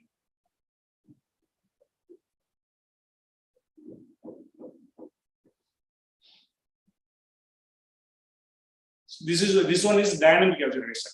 So you can see how the person walks, how the person is sitting, how he is standing, sitting to standing, standing to sitting, any movement. It can be leg movement or hand movements. We have to check the range of movement, direction of movement, quality of movement, and pain or discomfort on the movement. And there may be compensation practices also. So this has to be observed during dynamic observation. Next one is palpation. So you got to touch and feel the neck and nape region, muscles, abdomen, lower back muscles, the tremor, muscle spasm, tenderness, temperature sensation. Temperature sensation should be left and right side. It can be on the shoulder mainly, and finger grip and swelling also can be observed. This will also give you an idea how to execute your therapeutic courses. One more is interview. Nowadays, this due to these online classes, that palpation is not possible. So it can be overcome by interviewing with them. We have to interact more and more with them in the beginning while joining the course, and during the classes also you have to interact more and more to get some ideas to improve the quality of our therapy. Nadi Pariksha, again it plays major role. So normal is 60 to 80 pulse per minute. Then you got to check the rhythm, volume, and if you are aware of Vada, Pitta, Kapha, that also can be included. Then we have to examine the vertebra. So there are 3 deformities, that is scoliosis, kyphosis, and lordosis. Each one we can see in this picture also. The shoulder, that hunchback, it is kyphosis. And if your gap between neck and floor, if it is in the lying position, if the neck and floor gap is more, it is kyphosis. And you can palpate and see your upper back also. This will also give you what type of stretches has to be included or modified. That can be discussed in later slides. And lordosis. This is also playing major role on selecting the workout and to find the tendency of getting any other diseases because of this. So palpation of lower back and the gap between lower back and the floor as a referral point. Scoliosis, asymmetric in shoulder, hump in the shoulder blade, one arm hand closer to body. One arm is closer, other arm is away. One hip is higher level than the other. Whenever that scoliosis transfer to your hip level, it leads many problems. If it is in the shoulder level, you will have some sort of diseases, and if it is where it comes down and down, it go on increases some indications. And the same scoliosis can be observed, or we can go through the spinal studies. So there are 7 cervical vertebrae. 1 minute. Yes, 7 vertebrae. And if you have issues on cervical vertebra, you may get jaw muscle joint problem, dizziness, pain or soreness in the shoulder area, chest pain, asthma, difficulty in breathing, headache, and eye irritation and all you will get. So this is also giving you some idea where the shoulder is located. You can have many workouts which is related to cervical area.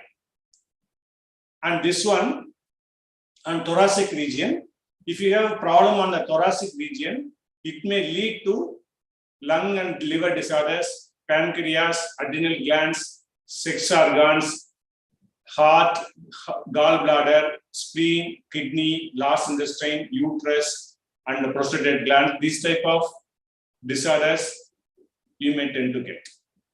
So again, instead of going for disorder in detail, same thing can be kept in mind to execute the therapeutical workouts.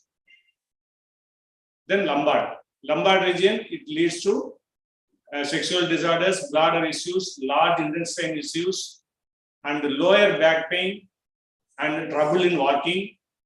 And you can say sciatica pain and all, it is because of your lumbar region discomfortness. And by going through all these observations, you will come to a conclusion. So you have to understand what is the problem, what is the disease in generally, and for the particular person, how it is, the intensity of the problem or the discomfortness or whatever it may be, whatever you feel for a particular person, that also can be noted. Then you have to go for root cause of the problem. You have to form the therapeutic goal and the remedy by selecting different tools. Again, this will be discussed in other slide in detail. Any questions related to diagnosis, please ask now. Then we will have one more question hour after therapeutical discussion. Any questions? Participants, if you have any questions, you can raise your arm, question, or put it in the chat box.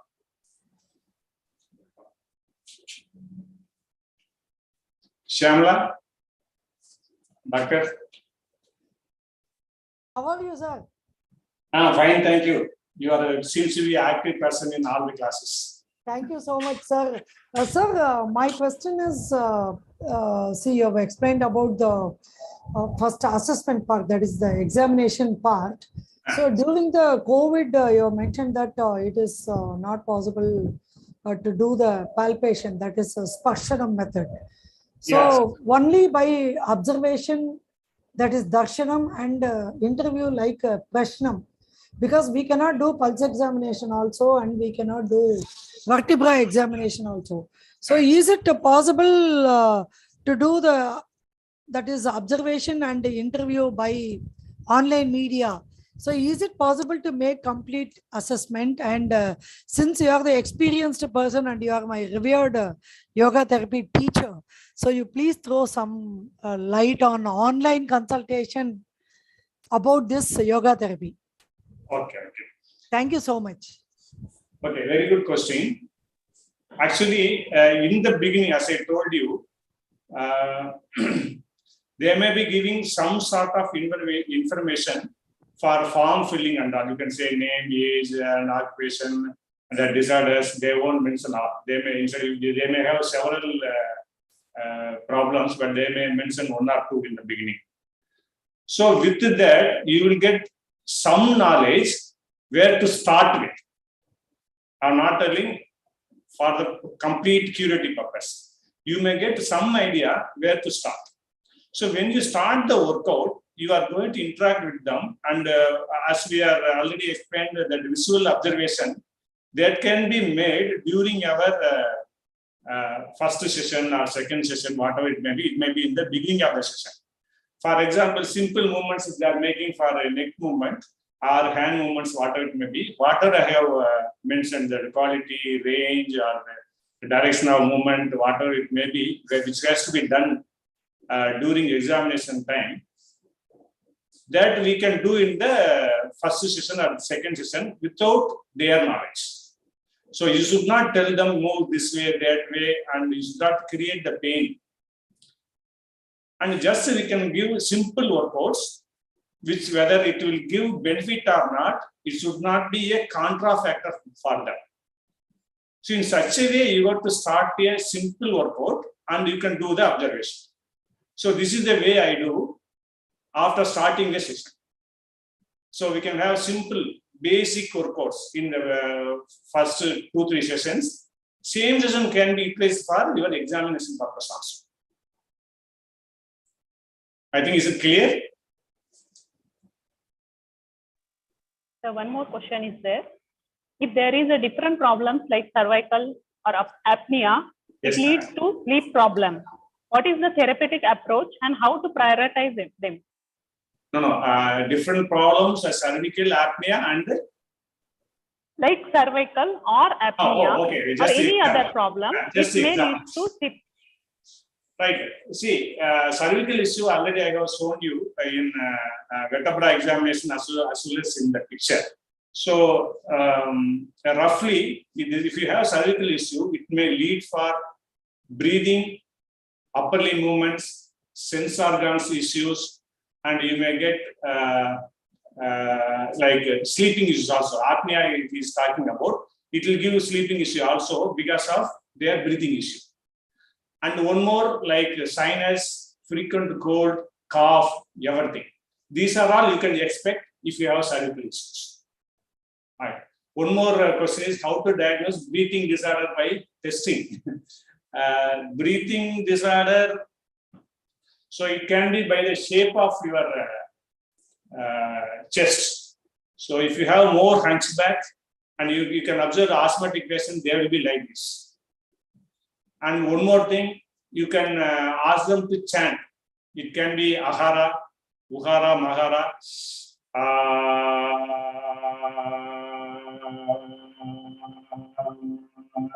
So ask them to extend the exhalation as much as possible.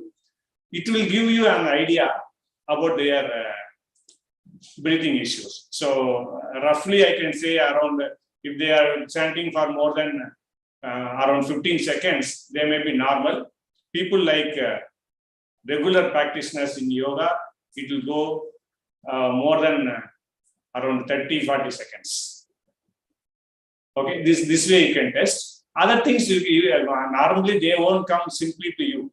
So they may be went to many treatments and they may be explaining you more and more about their breathing issues. So our job will be very less. They were last choice only yoga. So definitely they will tell you more about their breathing problem.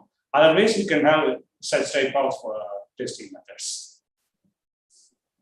The next question is, how does physiotherapy anatomy and yoga therapy anatomy differ while treating the disorders? I'm not a physiotherapist, so better you can skip this. We can go to the next question. Okay, that's all. Any other question? You can continue with the session, sir. Yeah, thank you. So next one, this is Tirkural. Noi nadi, noi mudal nadi, adu thanikkum vai nadi vaipachiyam. So disease and its root cause, what may be giving you the illness, that has to be studied. And we have to examine this and use our skill to cure the issue. Okay, same thing is Heyam, Hetu, Hanam and Upayam. And in therapeutic Vyuham, you have to use all these words, particularly Heyam, that is the problem. We have to conclude by so many testing methods. It can be our own yogic examination, or they may bring their blood reports, they may bring their scan reports, whatever it may be. You have to go through everything and you have to conclude and you have to form a therapeutic goal. It is a vyuham. It is to form a different type of workouts or whatever it may be. That has to be formed in the beginning. And it can be modified according to their feedback also. That can be in later stage. So you can follow this type of titles, or you can add some more titles which will be convenient for you. It will make your therapeutic job easily, and you can step by step you can cure very easily. Conclusion and form a protocol list first. First you come to a conclusion. What is the problem? What is the root cause of the problem? What are all the symptoms they are facing? What are all the complications will be there? You have to explain them. And predisposing factors and aggravating and relieving factor. This I am again I am repeating. Aggravating and relieving factor, it plays major role on therapy. Even if you give right workout, due to their regular activities, it may aggravate their condition. But you should make sure that it is not because of you, or you have to find out what is the cause. Aggravating and relieving factor plays major role on therapeutic workouts. And therapeutic goal, HANA, symptom or disease, whatever it may be, you have to make a goal. It can be short goal, short-time goal, it can be long-term goal, whatever it may be. And you have to select the tool for the remedy, that is called upayam. That can be prevention or reversal of your their condition. So Heyam, Hetu, Hanam and Upayam can be expanded as you like. Okay. So what are all the therapeutic tools we have in yoga? So loosening workout, stretching, loosening, sushma, vyayama, all the things I put one word, loosening. Then Surya Namaskara, asanas, pranayama, mudra, bandha, chanting, meditation, and chakra cleansing, energizing, balancing, diet modifications, and you should know how to modify all the tools. So that's why here mostly same words are repeated, but it has to be modified. It has to be modified according to the functionality. What function you need, that function should be the result of your practice. So, for example, if they are unable to do one practice, you go to select other practice. If other practice also they are unable to perform, then you go to select the same practice, and it has to be modified according to the functionality, according to the pariksha what you have observed, and also the ability of the student. It is very important. If you are giving one workout, if the student is unable to do, it won't give you any result. So you got to see the ability of the student first and the functionality also. These two are very, very important. So loosening part also, you can have a modification. Surya Namaskar, you can do as you like. Surya Namaskar is not a standard practice. According to your talent, according to the requirement, you can form any type of Surya Namaskar. Asanas, pranayama also modified. Chanting can be modified. Meditation, as far as I am concerned, I am not modifying any meditation. You have to select which meditation is better for them. Diet and nutrition, kriyas and sangha prashalana. So all the things you should have a knowledge to modify everything to suit the student. Okay. So here I have given some loosening workouts. For example, first one, he is raising the leg and he may be doing only knee workout. Some student, they will move along with the hip also.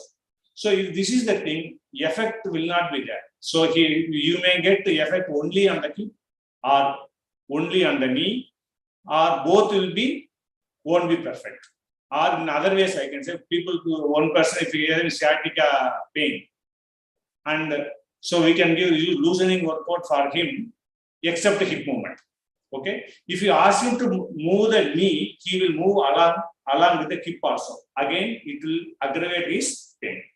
So in loosening also, you should be very careful which one should be not given. And down one we can say this is Ardha Pavana Muktasana. So Ardha Pavana Muktasana also can be modified according to the requirement. For example, Ardha Pavana Muktasana is contra for what? Ulcer complaints or reflex. So Ardha Pavana Muktasana you should not give for these two conditions. But we can modify and give.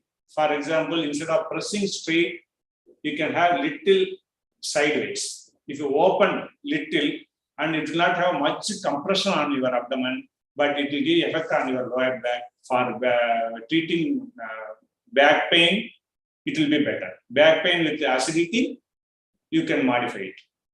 So in such a way, you have to modify any loosening workouts. Center one is doing finger stretches. Okay. If you have shoulder pain, if you have finger stretch, maybe 20 and up and down 20, left right 20, rotation 20, if you give, same time, that is after a minute or two, they will get shoulder pain. Then again, it has to be modified without giving load on your shoulder, or you can avoid it, or you can give less counts.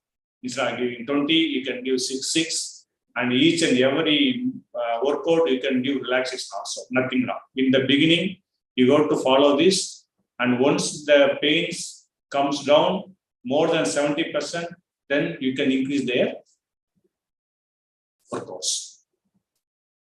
Surya Namaskar. So this is the normal Surya Namaskar, which followed in Vivekananda Kendra. So we can modify the Surya Namaskar also.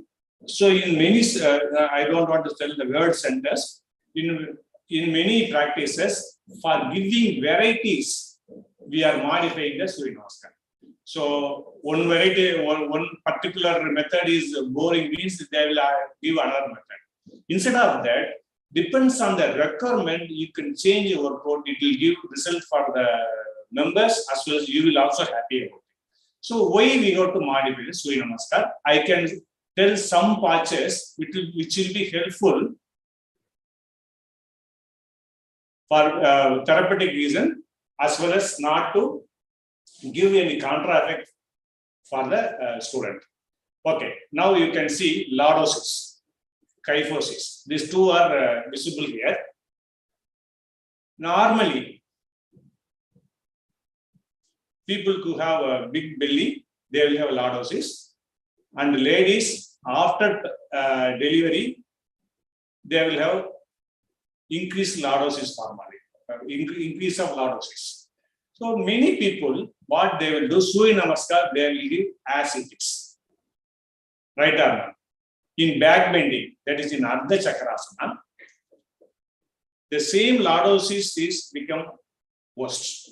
Again and again, they will be giving back bending on the same area. So it will give back pain. So that's why some students, they will come and tell, sir, I have started with Surya Namaskar, I got back pain. Reason is they may have lordosis. Again, due to Surya Namaskar, that lordosis condition is increasing. Okay, how to avoid this? So instead of giving Ardha Chakrasana, you can go for Hasta Uttanasana. So any doubt in Hasta Uttanasana, you can ask during the question time. Or instead of bending on the lower back, they can bend from the buttocks. I have seen this. See my first posture. My bending is from the center, not from the lordosis area. In such a way, you have to compel them. You have to make it sure that they are bending only from the middle, below the lower back, not in the lower back. Below the lower back, they have to spend. that front stretch, they should get below the navel. Again, I am repeating, if they are getting stretched below the navel, it won't affect their lordosis deformity. Oh, this is one example. And about Hasta Uttanasana, I told you, Padahastasana. Padahastasana, if they are getting pain in full forward bending, ask them to bend only half bend. That is, the trunk should be parallel to the ground and legs should be like this. That is L shape. Trunk should be parallel to the ground and they can support with their hands and bend without supporting. Many people, they may be hanging their hands. If they have pain, ask them to support on the leg. So it will avoid back pain. Then Dandasana. That fourth one is Dandasana. If they have shoulder pain, they should not do Dandasana. For strengthening purpose, they can go. But if they have shoulder pain, they should not go for Dandasana. Instead of that, you can, instead of avoiding, you can go for mountain posture. Adho Mukha Savasana. Okay. Then Sasangasana. Sasangasana is very good posture. It has to be given for the persons who are having digestion problems, or if they are the beginners. These two reasons, Sasangasana is must. And if they have knee pain, try to avoid Sasangasana in the beginning. In the beginning, you have to avoid Sasangasana. If it is relieved more than 70%, I am using the word 70% again and again. If the pain relief is more than 70%, implement Sasangasana, they won't get knee pain back. So in such a way, you got to think all the postures of Surya Namaskar and avoid contra factors and get good results for your therapeutic workouts.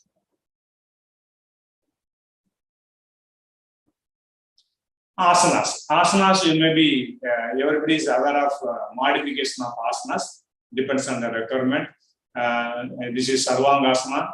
So you can do this way. If you have shoulder pain, keep more cushion on your back and do, or you can have wall support, or if it's still more difficult, do only Sedubandhasana instead of Sarvangasana. After that, you come to Sarvangasana. You can have this Yagapadasana, you can take wall support. And Paschimottanasana, instead of bending fully, you can fold your leg and bend. And Ardha Matsyendrasana, instead of doing this intensive twisting, just you can fold the leg and hold the leg and twist. In such a way, you can do many things. You need only the twisting effect. You need only the inversion effect, not any perfection posture for therapeutic workouts. Then we'll go for pranayama. Pranayama for these are all the basic pranayamas. Variation of these pranayamas are in different names. Okay, sectional breathing. Sectional breathing is a very good workout for the beginners as well as for breathing related issues. And it may be the basic breathing which will give you good results. Nadi Shuddhi, Kapalbhati, Basriya, Brahmari, Sitali, and Sitkari. So we need again modifications. So what are the components of pranayama? There are inhalation, inhalation and hold, exhalation, exhalation and hold.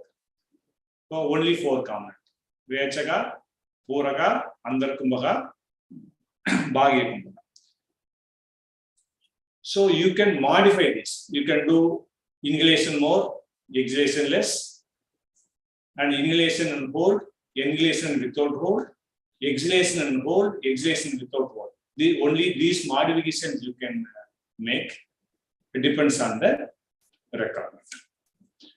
And for Kapalabhati, Basriya, Sitali, Sitkari and all, only the timings. So you can give if you give intensive practice like Kabalabadi per minute, if you do 100, 120, it can be for the normal person. If they are coming with some sort of issues like BP and all, better not to start in the beginning, or you can have only 20 counts a minute or very low breathing. Like that, you can start with, nothing wrong. Meditation, again, I told you in the beginning, it better not to modify the meditation. You should have a knowledge to select the meditation. That's enough. Next one is, other than yogic practices, you can keep these things as a supportive therapy for you. See, if you are expert in yoga therapy, these are all a supportive therapy for you. If a person is expert in therapeutic massage, yoga will be the supportive therapy. So it depends on the preference what you give for therapeutic results. Oil application. It is very good practice for pain relief, breathing related issues. Oil application is very good. And therapeutic massages, again, is good for pain relief, sinus, migraine, headaches, sleeping issues,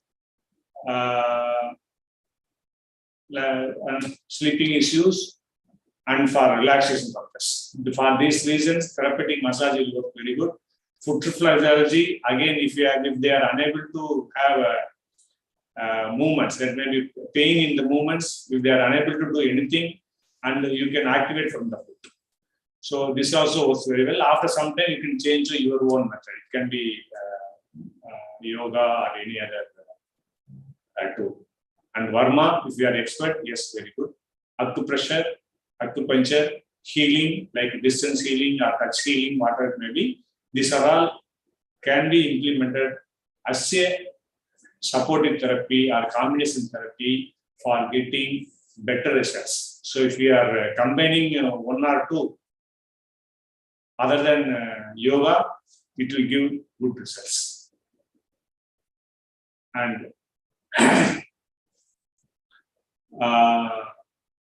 you can, according to the therapist knowledge, you can have the modalities.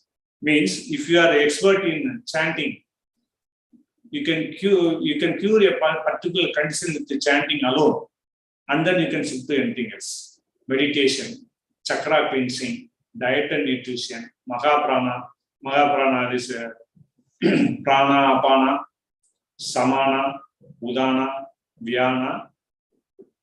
With for particular disorder, for example, if they are having digestion issues, problem is where it is in the samana region. So samana region, what are the outputs to activate the samana region? If you are knowing very well, then with the Mahaprana model, you can work very well.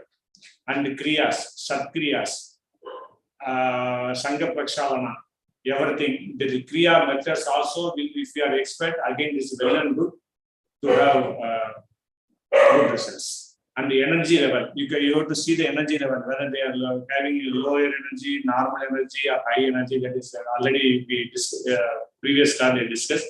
Brahmana, Lankana, and Samana. Depends on the energy level, you can select the workout and do. And Tibetan yogic techniques, again, it is a very good, Tibetan yoga technique is a very good technique for activating all our chakras, and it is a aging reversal process, and it works very well in therapy also for obesity, diabetic, and all.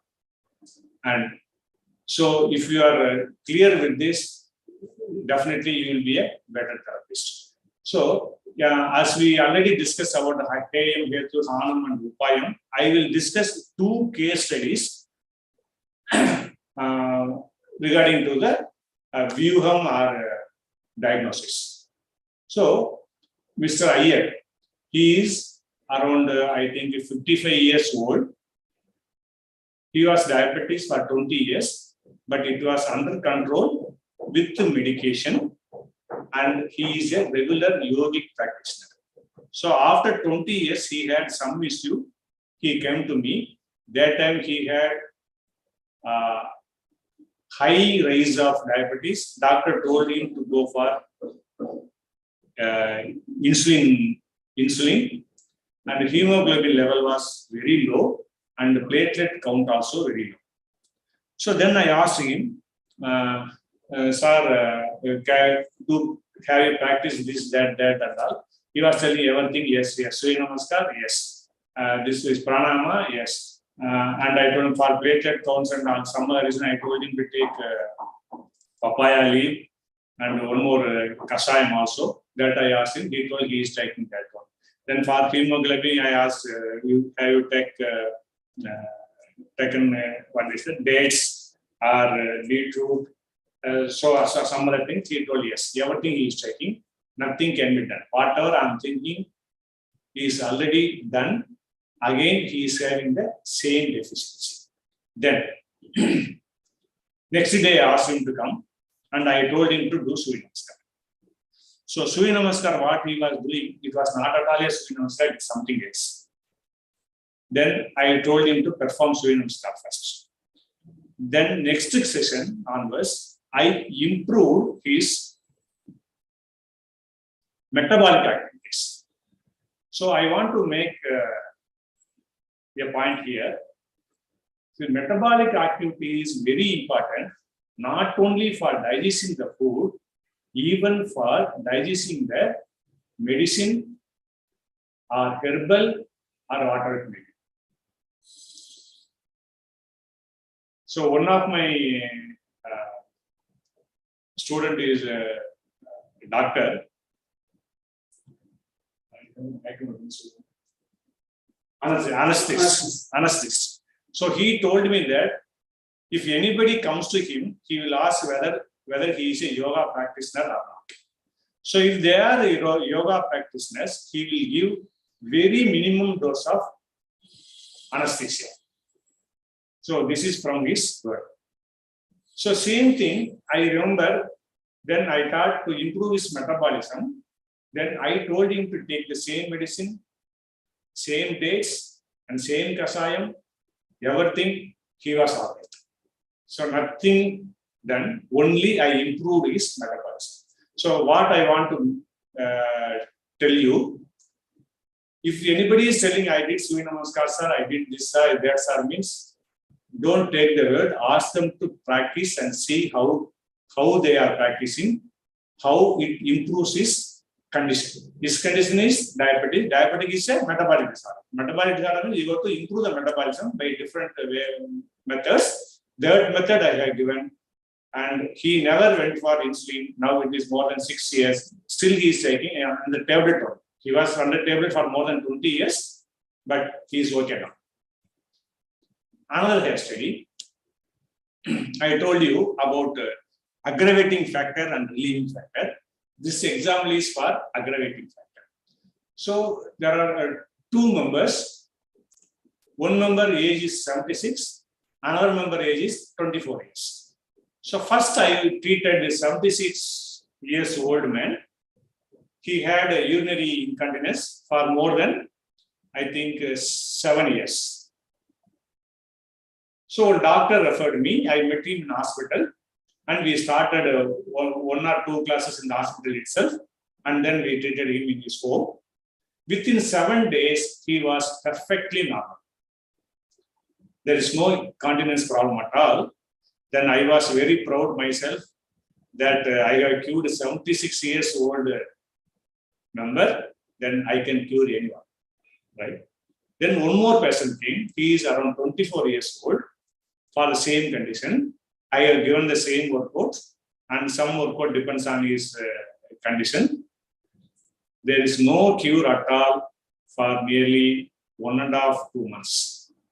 So then I am confident on my workout. Then I never changed my workout. Then I asked him what are all the activities he is doing on his routine. Then he told me he is practicing gym workout.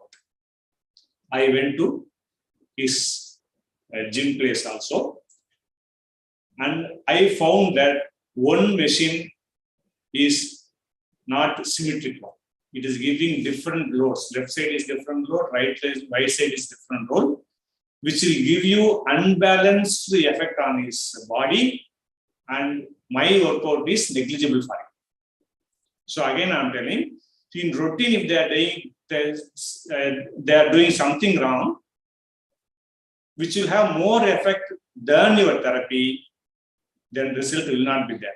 Then what I told the gym people how to adjust the machine and give equal load for left and right.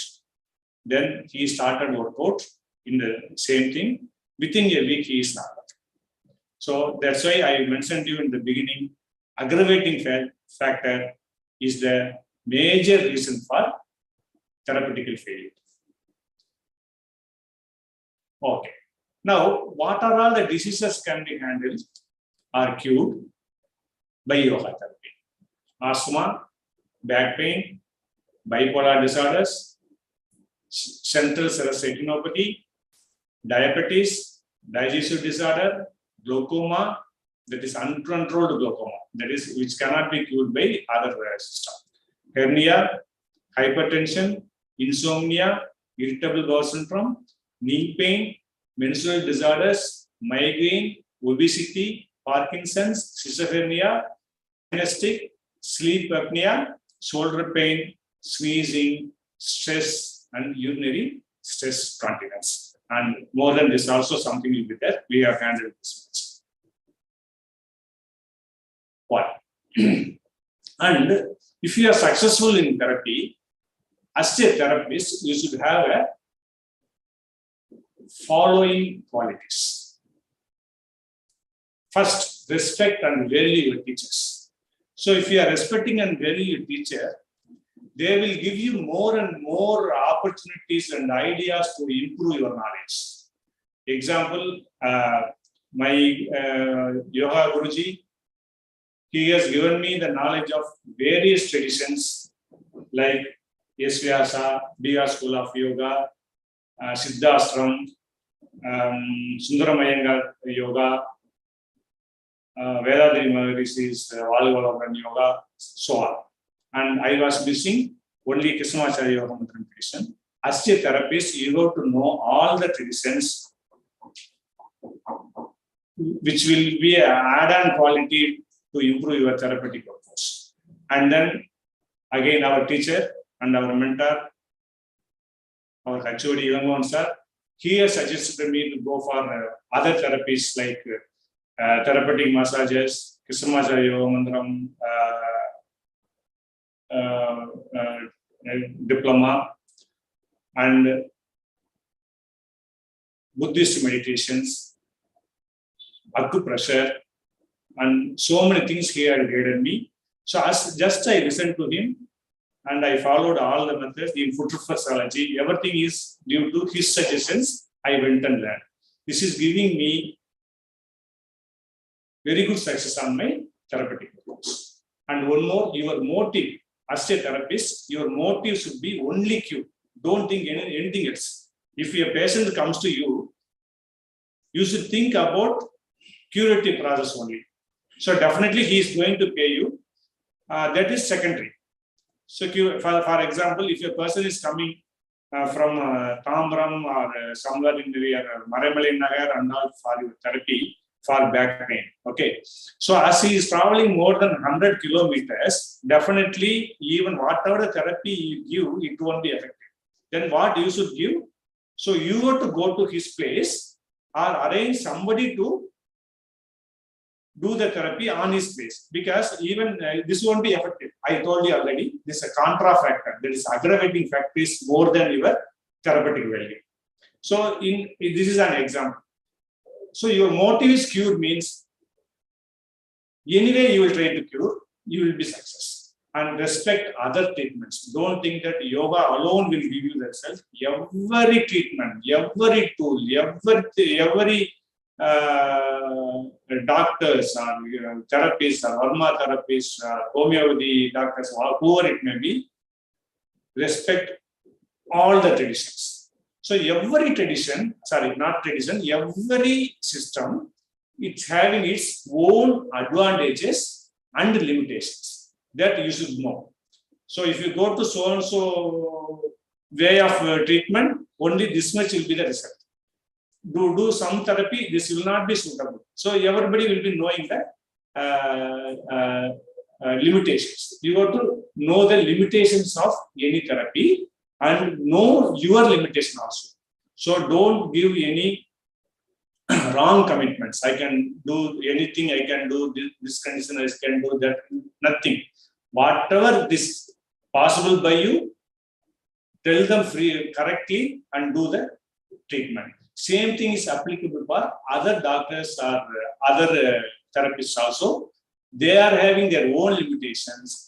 And for example, as a yoga therapist, I may be good in pain management, one more person will be good in psychological disorders. So my job is to do only pain management, not the psychological treatment. That type of treatment I have to refer to other person. So again, that ultimate aim of cure is implemented here. And I told you already, practice one or two supportive therapies like oil massage or oil application, acupressure, small things if you learn. And at the beginning, you will get confident to cure some condition. And you should be a consistent yoga practitioner. That is very important. Unless otherwise you practice well, you cannot be a therapist because you got to know the contra factor and benefit of each and every practice. Update your knowledge. You got to attend the workshops, seminars, and wherever the teachers are suggesting you, you got to go. Or be with our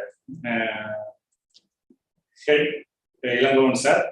He will update you everything. So be a scholar with him or work with him. And other teachers also I'm talking about, like Dr. Murugesan, he is an expert in naturopathy, Varma and all. So you can interact with him and get this knowledge. And Dr. Sublachmi madam, she is expert in modifications and statistical parts. And Anadre sir, again, he can make you to perform any type of workouts and take their advice. Respect them, value them, definitely they will be helping you for your growth. So if you are respecting teacher is not going to grow. As a student, we are going to grow. Okay. Observe and analyze healthy and unhealthy persons. So this is again very important. So in and around you, it may be your family members, it may be your friends, it may be somebody else. So observe them. If they are sick, observe why they are sick. If they are healthy, observe why they are healthy. So these type of analysis, it will help you for therapeutic workout. And if you are having all these qualities, and be confident on yourself. Unless otherwise you have the above quality, you cannot be a successful therapist. If you have these qualities, be confident on yourself. Then come to the next step. Don't deviate from your own way of therapeutic style due to other influences. So many people will be telling many things, and by hearing that, you should not implement. As you have confidence on yourself, analyze and modify the way of treatment. Don't change totally. So step by step, you can modify and implement from your own way. Definitely, you will be successful. And it's observation I told you that healthy people observation. One of my observation, I have many observations. His Guru BK Iyengar. C is abdomen. So this below the navel portion, it is in, and near the rib cage, it is bulge. So healthy people, they will have this type of abdomen. Normally, you can observe him. You may be knowing actor Sivakumar. He will have the same structure. He will have bulged abdomen near the cage, and the abdomen will be contracted near and below the navel. These types of observation you have to make. And any questions? Yes, sir, we have questions. 1 minute. What modifications can we give for relieving sciatica pain?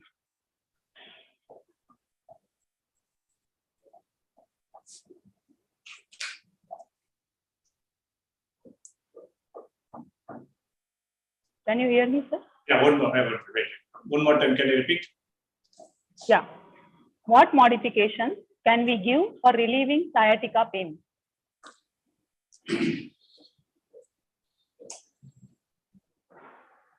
So, in sciatica pain, we'll have different. It varies person to person. That I want to make it sure in the beginning. One is, you should not give load on your arm. First modification. So you should not give much pressure, that is pushing part, from your leg. I can say, if you are riding a car, I don't want to name the brand of car. That particular car, it will have very tight pedal. That accelerator and brake, it will be very tight. Some brands, it will have very free. The tightness, most of the particular brand, it is giving sciatica pain. So I was asking them to go to particular workshop. They will modify, and it will be free, and it will be relieved. Relieved means that aggravation point will not be there. One. Second one, any workout you give, it should not act on your back, that is this area. I told you when the picture, leg was moved like this. If you move like this, the sciatica pain will be aggravated. So any workout, you should not do compression on your buttocks. Second. One more, you should give more patches which will relieve the gastric troubles. Many of the sciatica pain, it may be because of gastric trouble also, that has to be given.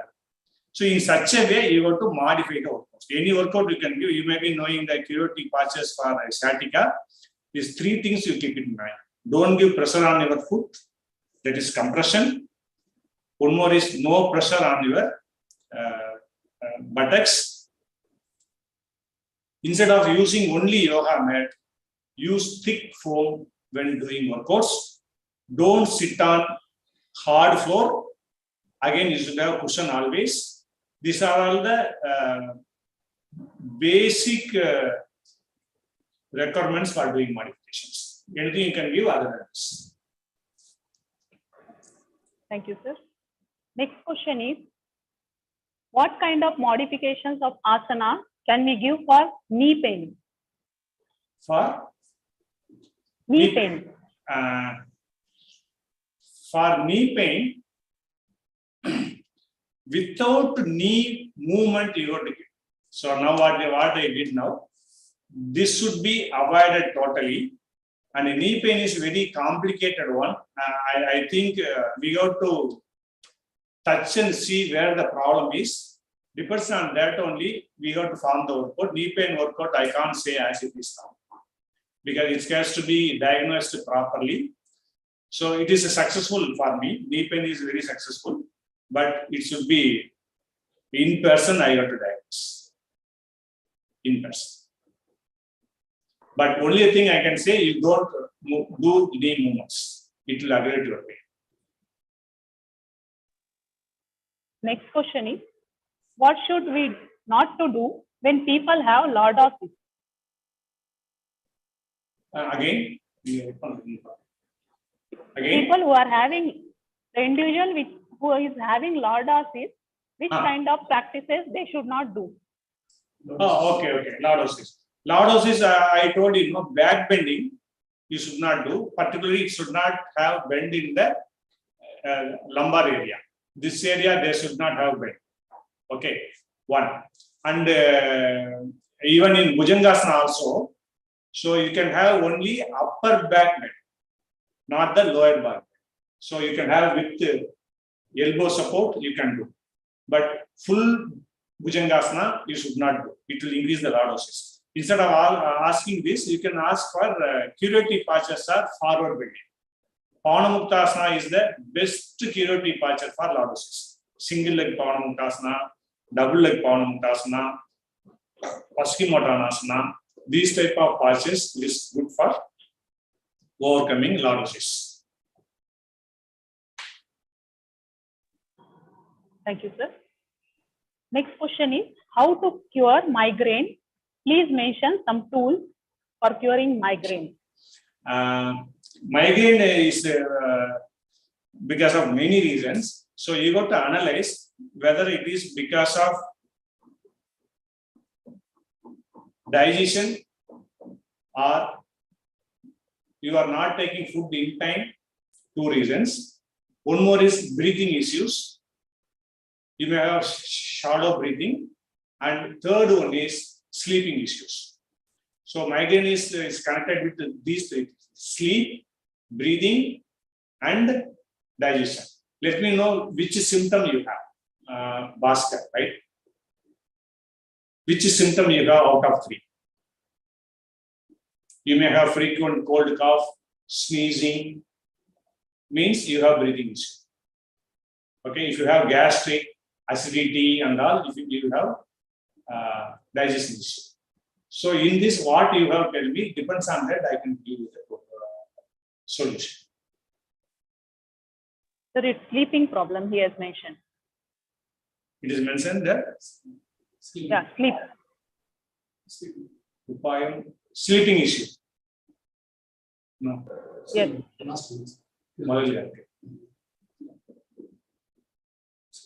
Oh, sleeping issue. Okay, again sleeping means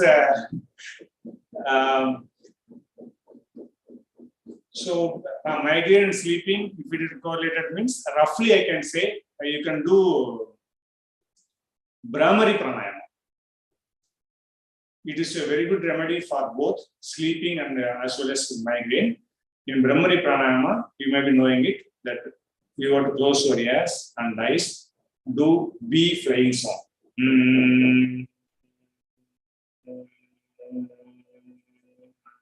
This one, approximately minimum 21 times.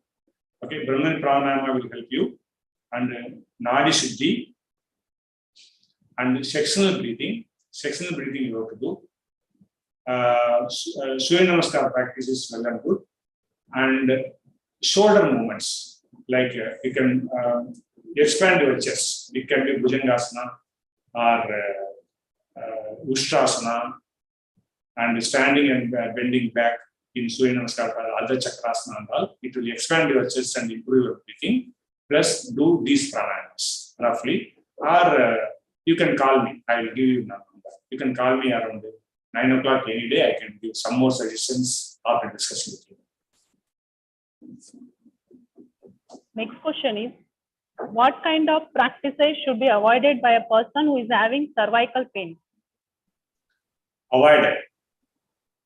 First, you got to avoid neck movements. That is the main one. Many people are doing mistake. If they have cervical pain, they will do all the neck movements. First, you got to stop doing neck movements and increase shoulder movements and do Tadasana, Gomukasana, like this practices. It is roughly I'm telling these 2. And you can go for oil application to relieve the pain.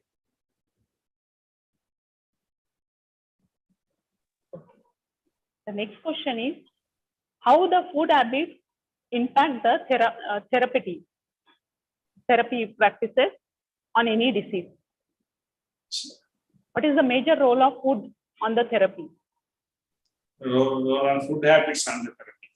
Okay. Yes. Major role, mainly we get energy from 2 sources. One is air, one more is food. So from air we get oxygen. From the food we are getting vitamins, minerals, fats, carbohydrates, everything. So this food has to convert into other forms which will give energy for our body. So we can call this as metabolic activities. So if your metabolism is good, definitely you will be 60-70% of your problem is solved. Food means mainly easily digestible food you got to take. It should contain fiber. And one more simple method, instead of going in deep about food habits, you should have a practice of taking 1 bowl of rice and 4 bowl of side dishes. It can be sambar, it can be side dish, it can be anything. 1:4 ratio, if you eat, definitely you will be healthy. So instead of taking 4 or 5 chapatis, take 2 chapatis and take more kurma. Instead of taking 1 bigger bowl of rice, take small cup of rice and 5 cup of vegetables. In such a manner you can change, and night you can add fruits more on your diet. This simple thing is enough. As far as I am concerned, instead of food, improve your metabolism. Do daily practices. So which will give you, in our practice, every day we will have digestive workout in our routine. And every day we have loosening workout where we will have sympathetic circulation, sympathetic circulation. Loosening workout, it has to loosen all the joints, right? Head to head, shoulder, elbow, your wrist, hip, knee, and ankle. That's all. And plus, circulation level has to be improved and digestion should be improved. These are all the routine practices you should include every day. That will give you good results. Obese person suffering from sinus. You can call me. I can. So because it is both are contra. If you have sinus, you will have obesity, or you may have some other joint pains and everything. If you have pain and other symptoms, reducing the weight is very difficult by yoga.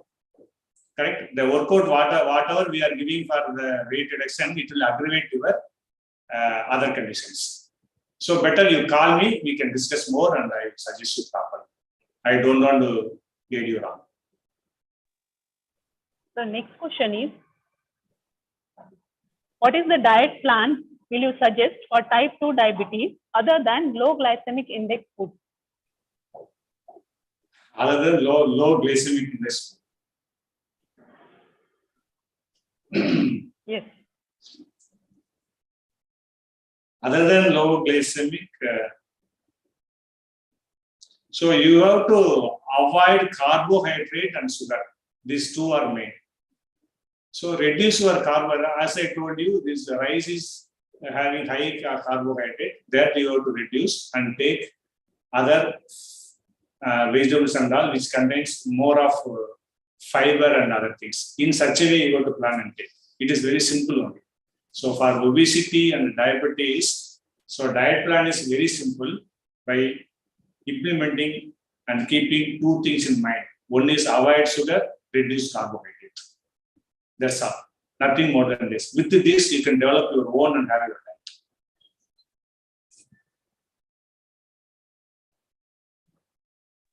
Yeah. Next question. What is the treatment for urinary continence? Okay. As I explained in this one, urinary continent, mainly leg raising poses like Uttana Padasana,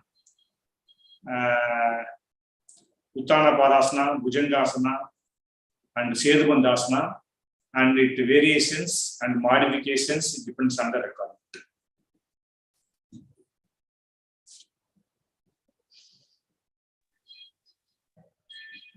There is the next question. Why do ringing in ears happen? Is there any remedy for this? Again, for which remedy? Ringing in ears. Ringing ears.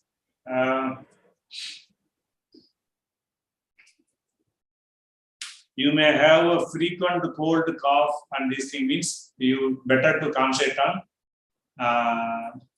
those things. So as I told you, you can do more of Nadi Shodhana and Brahmari, and this is if it is not a mechanical fault, the Akash Mutra will help you more.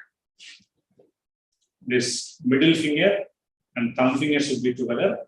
Approximately 45 minutes a day you have to do. This gives you good improvement.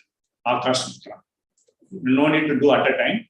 It can be split into 2 to 3 times. 15 minutes, 15 minutes you can split and do. This helps more. Akash Mutra. Next question. How can we reduce the enlargement of thyroid gland? Enlargement of thyroid gland. Thyroid gland.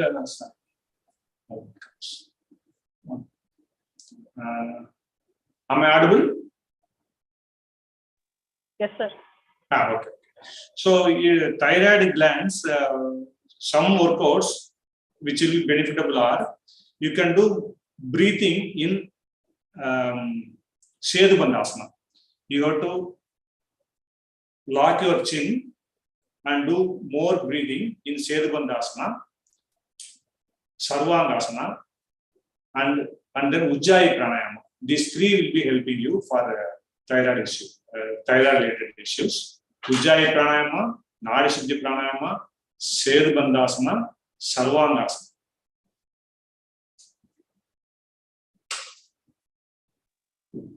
Okay, sir. One more question. Can we implement yoga for children at the age of 4 to 6 years? Many are doing. I think they can do better along with the parent. If they are practicing, it is better.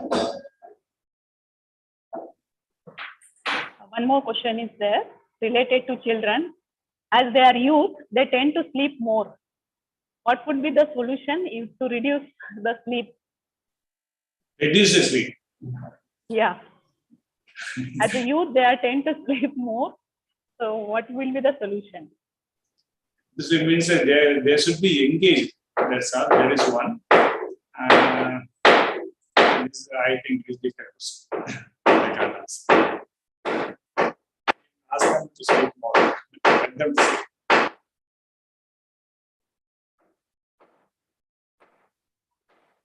One more question is there, sir. Is arthritis a pain curable through yoga? Yes. So, it's autoimmune disorder. Arthritis is this next floor. What would be the asanas for hip pain? 1 minute. Yeah.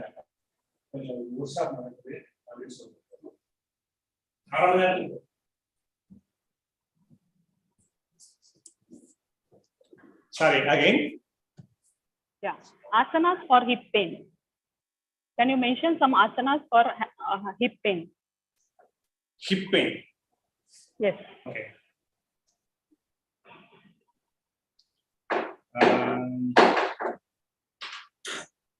We can go for Trikonasana, Ardha Kati Chakrasana, it works very well. Ardha Kati Chakrasana and Jadara Parivitti, that fourth one, that is stretching the leg and moving on one side, and Uttana Padasana with wall support. With wall support, you can. Okay. One more last question. Can you explain about contraindications in yoga therapy? Yoga therapy, contraindication means which one? The question is like that, contraindications in yoga therapy. Contraindication in yoga therapy is without knowledge in basic asanas or practices. So you should have a good practitioner, one. Unless otherwise you practice, you cannot be a therapist. One, without sufficient knowledge, don't start therapy. So unless otherwise you have confidence on your workload, don't start therapy. And don't give wrong commitments. That is again main. Don't give wrong commitments. Your knowledge, you should improve your knowledge. And therapeutic agreement, you should know about KM, you have to know about the disease and the type of diseases, and you should know the diagnosis methods. It can be from yoga side or from allopathic side, whatever it may be. If it is diabetic, means you should know the value. And each and every disease, you should aware first what is what about the disease, type of disease, and the contra factors, root causes, and everything. And then you come for your practice. And if you practice very well, and you can get many ideas from many sources about the curative patches for particular disease. Again, you have to practice yourself and find the effect of each and every practice where it is. For example, if I ask one person to do Ustrasana, so one person will tell me I have effect on my chest region, sir. One person will tell me I have effect on neck region, sir. One person will I have effect on lower back region. So this effect depends on how he performs, or he is not modifying, he is doing in a different way. So you should know what is the effect of particular asana if they are performing in a different way. So these type of knowledges will come only by self-practice. Unless otherwise you are a perfect practitioner, don't go for therapy. This is the main drawback with many therapists.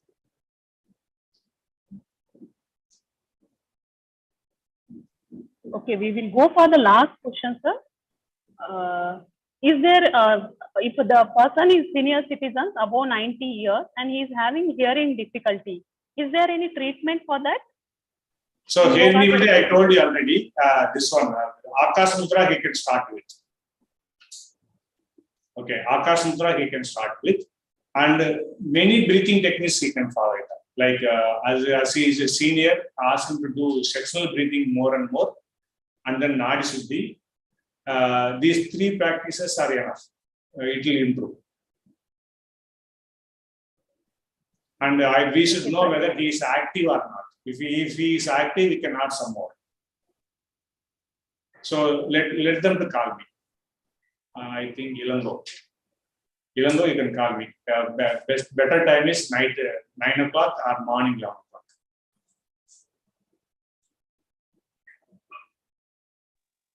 Okay, sir. Thank you. The one more question is coming. Just we'll go for one more question, sir. Yeah, please. If the 75-year-old man suffering with urinary disorders, that nighttime sleeping, they will get urine. So is there any remedy for that? Yeah, I told you already. Ramali is around. Okay, I can tell him directly. No problem. Okay, sir. But some patches I can suggest already. Sedubandhasana and the variations. And you can go for Jadara Parivriti patches and leg raising patches like Uttana Padasana. These are all the basic workouts. Other than this, you have to find out whether he is having any breathing difficulties. According to that, we can modify and we can discuss directly around this.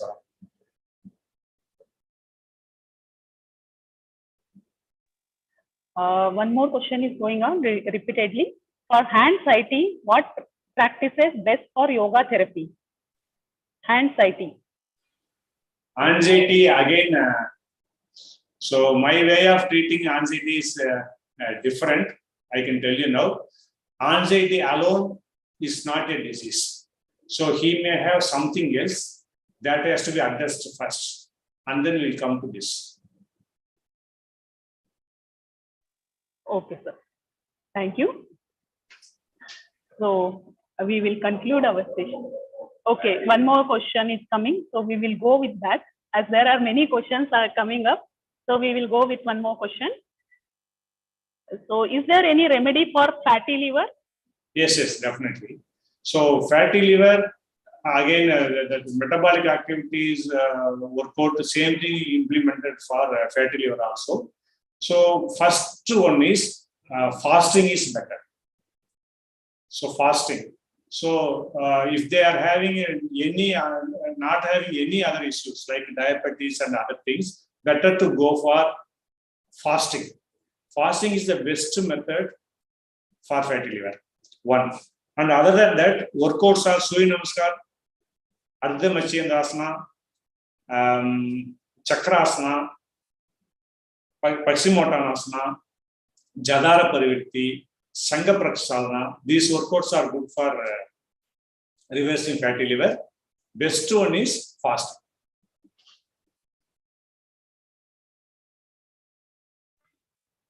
Thank you, sir. Thank you for your valuable suggestions on yoga therapy.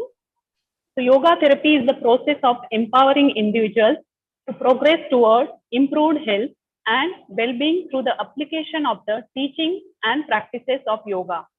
The course plan for the individual in yoga therapy begins with the identifying the symptoms, understanding the cause of the symptoms, establishing the goal, and using the goals to heal the individual. Therapist role plays an important role while treating the individual from where he or she is with the help of modification of each technique of yoga and always assessing the aggravating and relieving factors of the disease and then evolving further in the therapy. With this, I express my thanks to the sir for enlightening the knowledge of therapeutic yoga through his many years of experience. Thank you, sir.